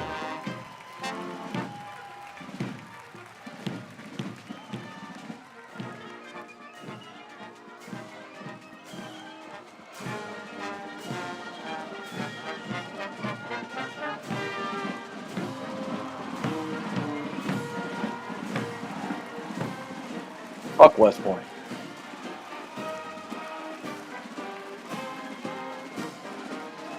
Those are the future One of the lieutenants most of the Army. prestigious institutions in the world where leadership is forged and duty becomes destiny. This is West Point, where Army leaders are made. Gay. With the motto of duty, honor, and country, West Point trains the best and brightest to serve their country as Army officers. Founded back in 1802 by President Thomas Jefferson, West Point is the home of the Long Gray Line, a legacy of courage and excellence that includes 77 Medal of Honor recipients, 2 U.S. presidents, Grant and Eisenhower, and numerous generals, including John J. Pershing, Douglas MacArthur, and Norman Schwarzkopf. The general my parents served under in Iraq. Kuwait. Saudi.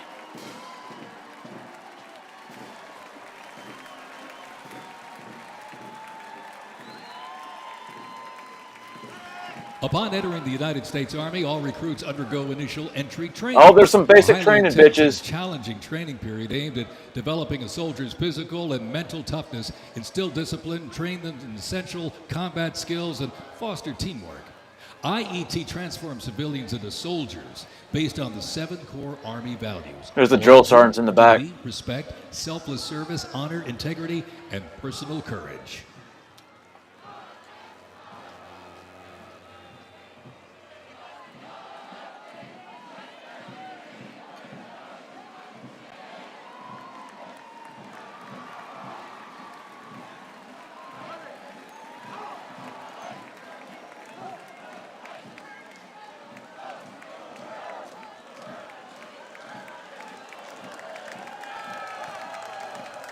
The Virginia Military Institute, on a mission to VMI. produce citizen soldiers, men and women educated for civilian life, prepared to serve their country in the armed forces. VMI counts on Nobel Prize winner, 11 Rhodes Scholars, generals, 7 Medal of Honor recipients, and a Pulitzer Prize winner among its graduates. As one of the nation's senior military colleges, students at Virginia Military Institute can participate in Army ROTC or the Corps of Cadets. While cadets in the Corps can serve in any branch of the United States military or pursue other careers, those in Army ROTC earn their commission as officers, ready to serve on active duty in the National Guard or Army Reserve. Each year, the Army Senior ROTC Yes, they did, Laurel. Battalion Both of commissions them. approximately 130 second lieutenants, ensuring that excellence in leadership continues in generations to come.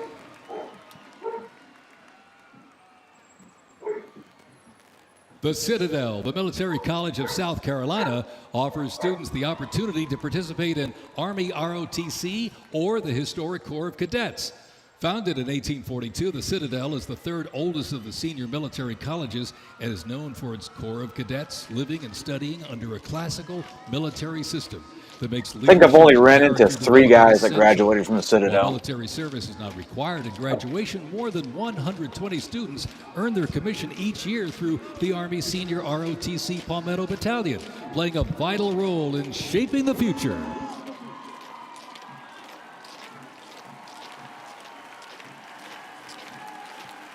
As one of the nation's senior military colleges, Texas A&M University is home to both Army ROTC and the renowned Corps of Cadets.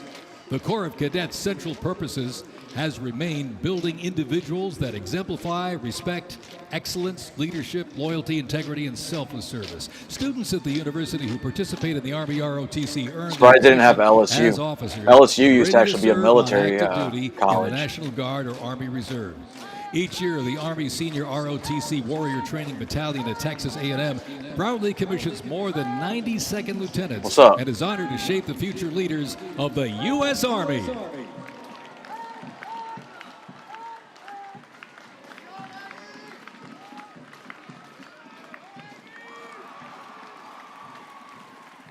I used to joke with my parents when I still talk to them that I had one combat deployment. I had more than both of them and my sister put together. More time. In a powerful display of commitment, these future soldiers will raise their right hand. Those and aren't take an future oath of soldiers. The enlistment, ones pledging behind to them are. serve our nation. This joint formation is proudly led by the Joint Task Force, National Capital Region, and the Military District of Washington Retention Team.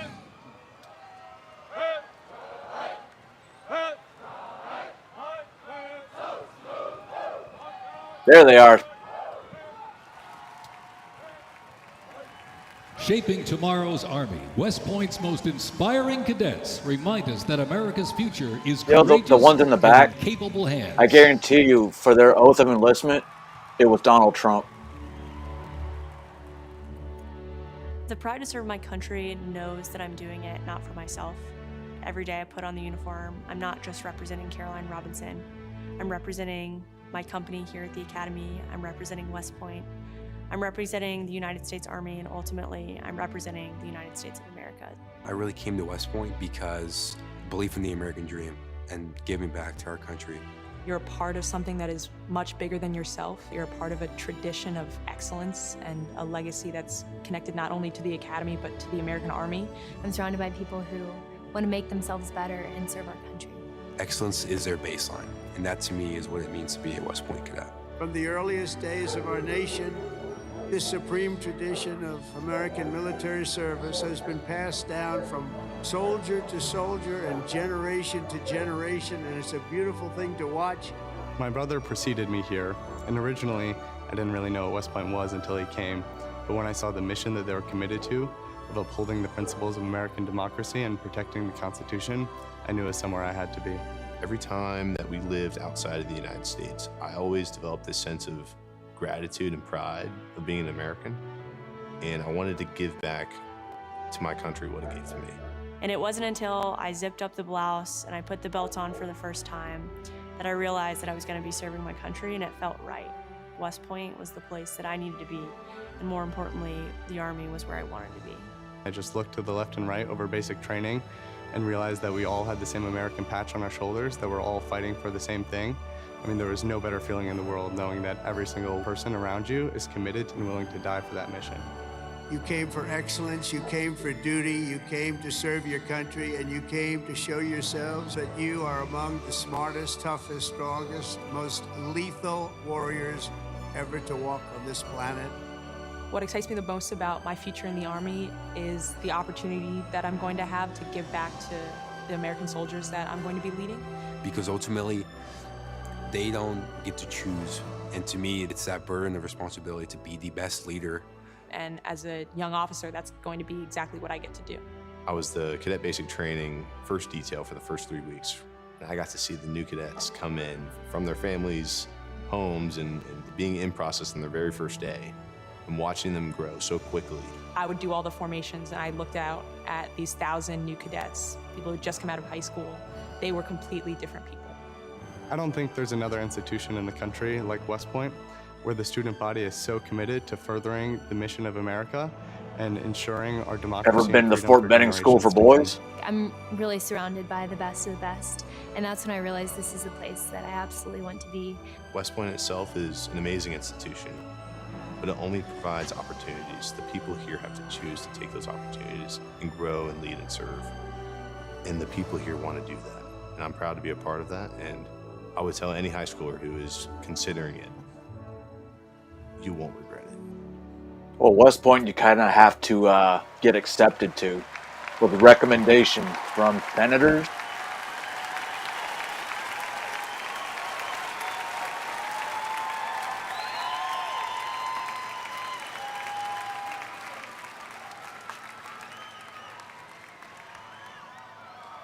Left. Pace.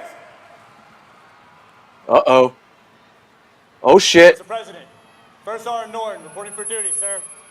Ready to commence the ceremony as directed. Oh, shit. I state your name.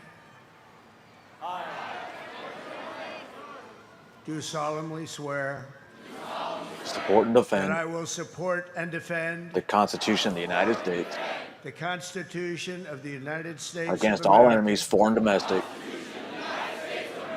against all enemies, foreign and domestic, I will bear allegiance to the same that I will bear true faith and allegiance to the same, Here it comes. and that I will obey the orders of the President of the United States and the orders of the officers appointed over me according to This is so cool. regulations and a uniform and code the of military Uniform justice. Code of Military Justice. So help me God.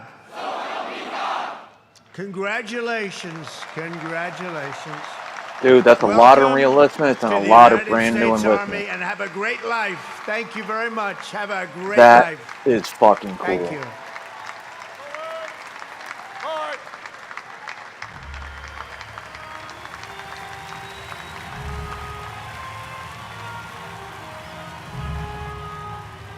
That is fucking cool.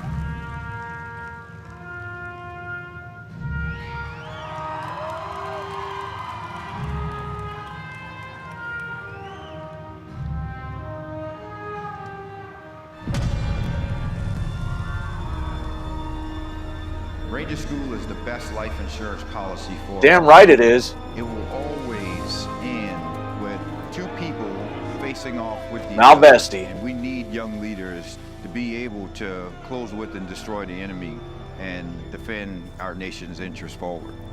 Surrender is not a Ranger word. It's not an option. I know that I'm not going to be able to get to do this again. This is my chance.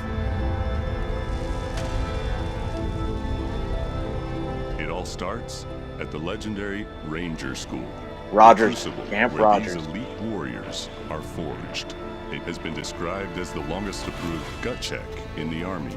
Over 62 days, students will patrol hundreds of miles Dahlonega, Georgia. through mountains Dahlonega. and through swamps under the crushing weight of their equipment. All the while, they are deprived of both food and sleep, forced to perform at the very edge of their physical limits. But it's not just the physical challenges that make Ranger School so intense. The mental strain will break these soldiers down to their core. Dude, I've swam across that lake for a rum, swim, run. My patrol cap, and on the inside of that, my commander gave me a Ranger tab, the yellow and black. Called one they give Victory during Pond. Graduation, and I pinned it to the inside of my PC. Ranger School is not for the faint of heart. That's in Florida. For those who are up to the challenge, it is the ultimate proving ground. They already didn't have enough beds for the people in our company. And our eyes reminded us that we don't have enough beds because there's not going to be this many people by tomorrow. Fact. Just a slight reminder of that. There's too many of you anyways, and not all of you are going to pass. Rangers, if you don't figure it out, you're about to get another casualty. It's completely different than what people would think Ranger School is like, but you can't put that into words, so it's hard to tell somebody something that you have to experience for yourself. They got a saying, it's called as the tab turns. So Ranger School is continuing to change and to develop, but at the end of the day, it is the same, right? They're always going to put you in scenarios that is going to test with your ability to actually make decisions on the ground. As you go through Ranger School, it is a gut check. It's going to check you out. And what's going to get you through it is whether you have it or not. Thousands and thousands of soldiers train all their lives. That's when you jump in phase 1. Prepare themselves to come to Ranger School. And only a few Fryer drop zone. leave here every class with the tab. It's not for everyone. Oh, whoa, whoa. Until I get it, so just buckle down, stop complaining. Dahlonega, Georgia. Called Mountain State for a reason.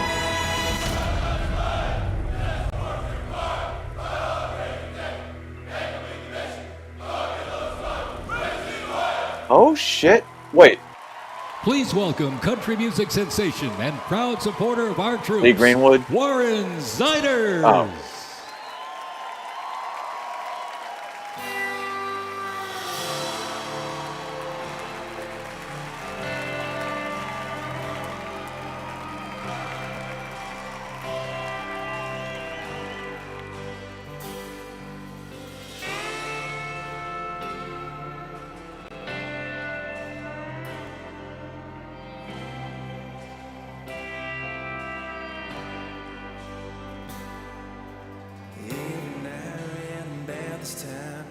Like she knows I'm lonely. Rolls up when a wine's gone like a record on repeat. What's up, Zippity? Leaning on old memories and talking about what it used to be. She'd probably be the death of me. What is this? But damn if it ain't sweet, she's my pretty little poison. My heartache in the night with a kiss on her lips just like cyanide. Yeah, she came with a warning, but I didn't mind. I'll go out on it every time. She's my pretty little poison. My pretty little poison.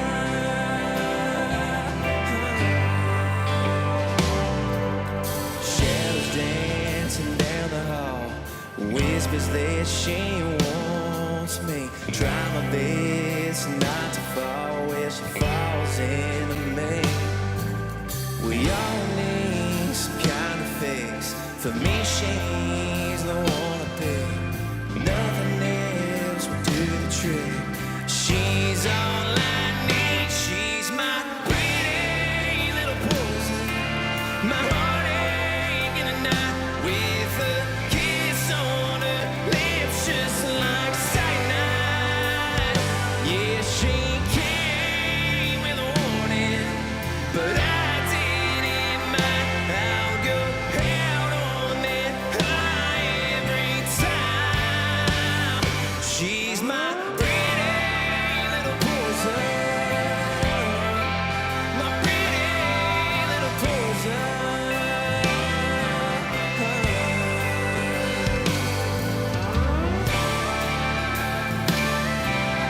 Honestly, I think they should have had the Gary Sinise band.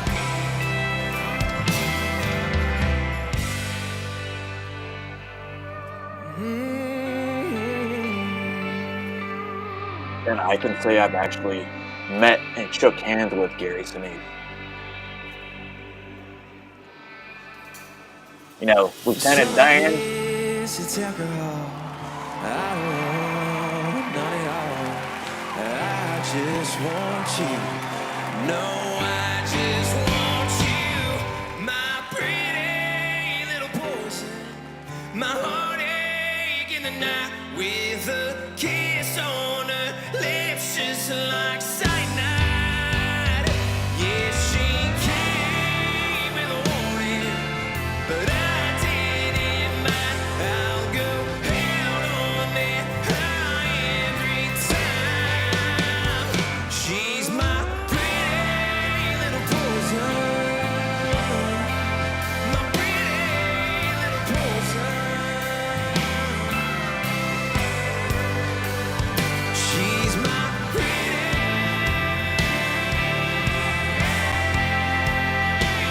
Why am I not surprised like that in LA?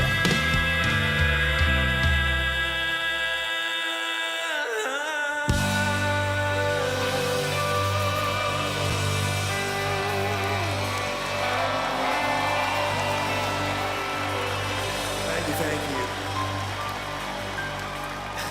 I'm not gonna lie, y'all, I'm nervous, but I would just like to say thank you so much for having me here tonight. I am just so fortunate to be here in front of y'all, and thank you guys so much for what you guys do. And honestly, happy birthday, y'all. Happy birthday.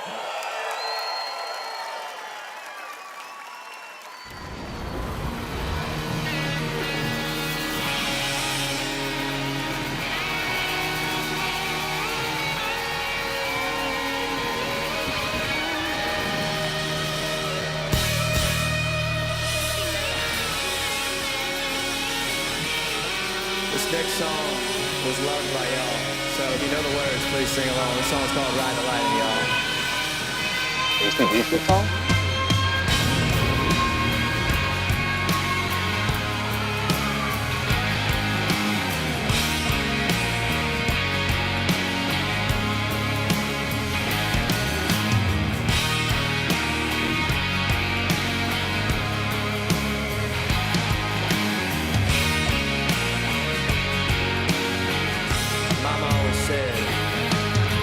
Mama always said I was born on the white side. Yes, she did. One foot in the flames and the other trying to walk the line.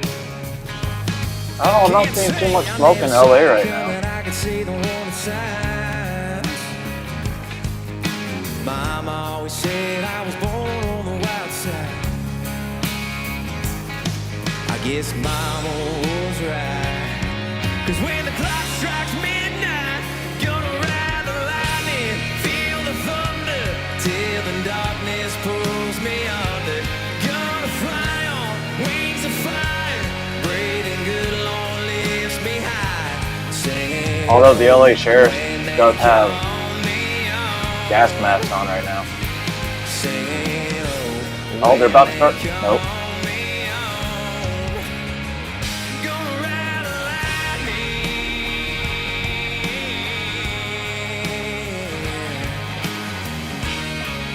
Singing, my friend. There's a man in a black coat standing at a crossroads. Well, it looks like, well, they kind of dispersed a little bit. With a pen in his hand and a long list of life songs. Told y'all earlier this morning, wait till the lights go out. You said New York? Well, I see tear gas in Los Angeles.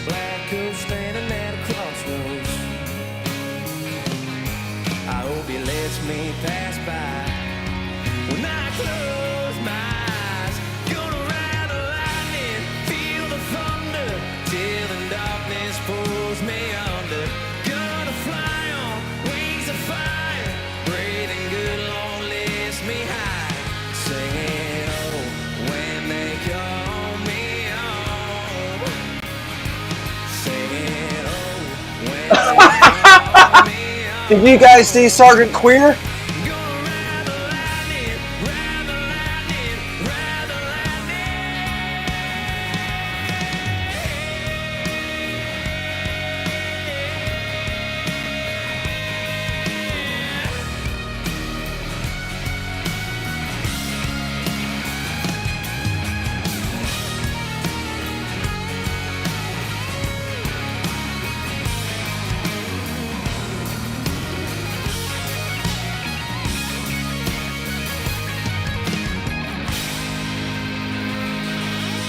Yo. Hold on. We got one more chorus. Real quick, I want to show this. Look at this dumb bitch. Okay, never mind. I thought there was a fucking kid in there.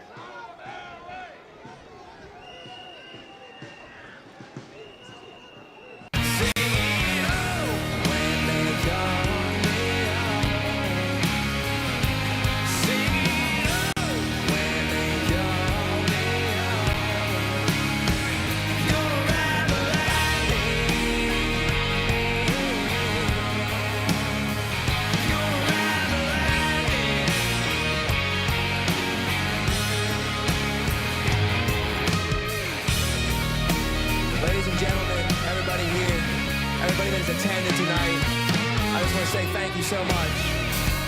And I'll leave y'all with this. I'm Warren Zatters, y'all. Thanks for having me.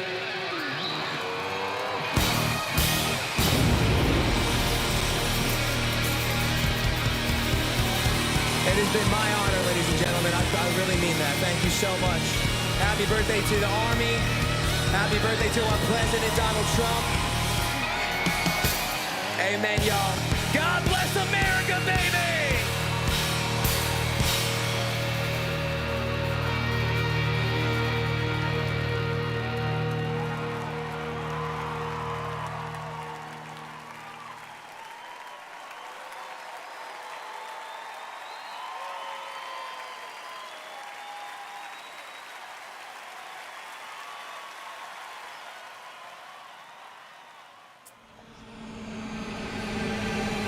This week we honor 250 years of valor and glory and triumph by the greatest fighting force ever to walk the face of the earth, the United States.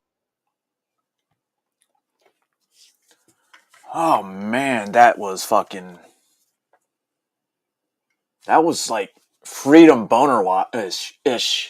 I fucking love it, man. Ooh wee. I should probably go on post. I think there's a concert. Anyway, hurry up, Laura. Hurry up. Oh.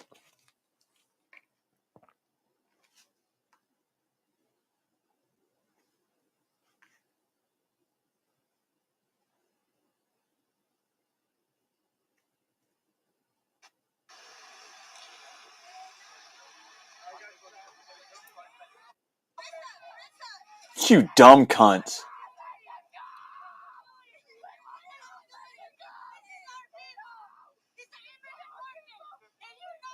Oh, it's a bus full of immigrants that they're trying to stop by standing in front of it. What a fucking joke. Anyway, I hope y'all enjoyed what our nation's capital and our president had for you guys today, because I know I did. I loved it. Brought back memories, and it makes me realize, holy shit, I remember so much about Army history that I thought I forgot. And the more I watched it, I've been part of a lot of storied divisions in the Army during my 20 years. That, holy fuck, I've done a lot that I forgot about. That's crazy. I've done shit people only dreamed about. Wow. But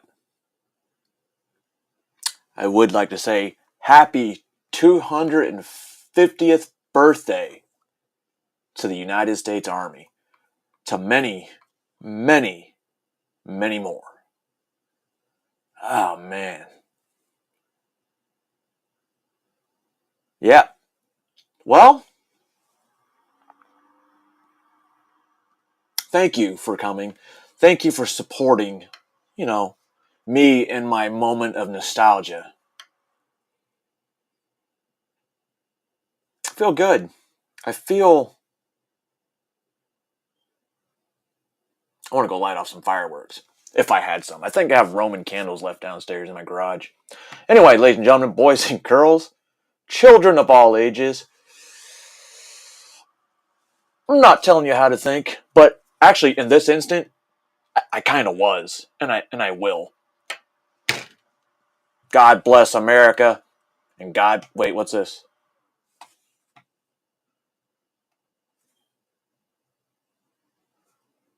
Have I seen Airplane? Whoa, what the hell?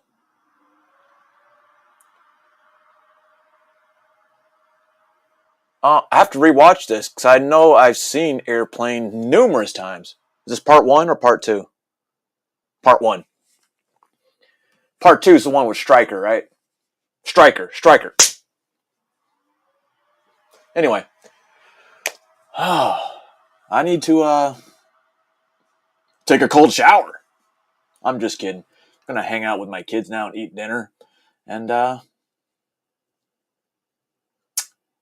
yeah. Enjoy. And remember, God bless America. Wait.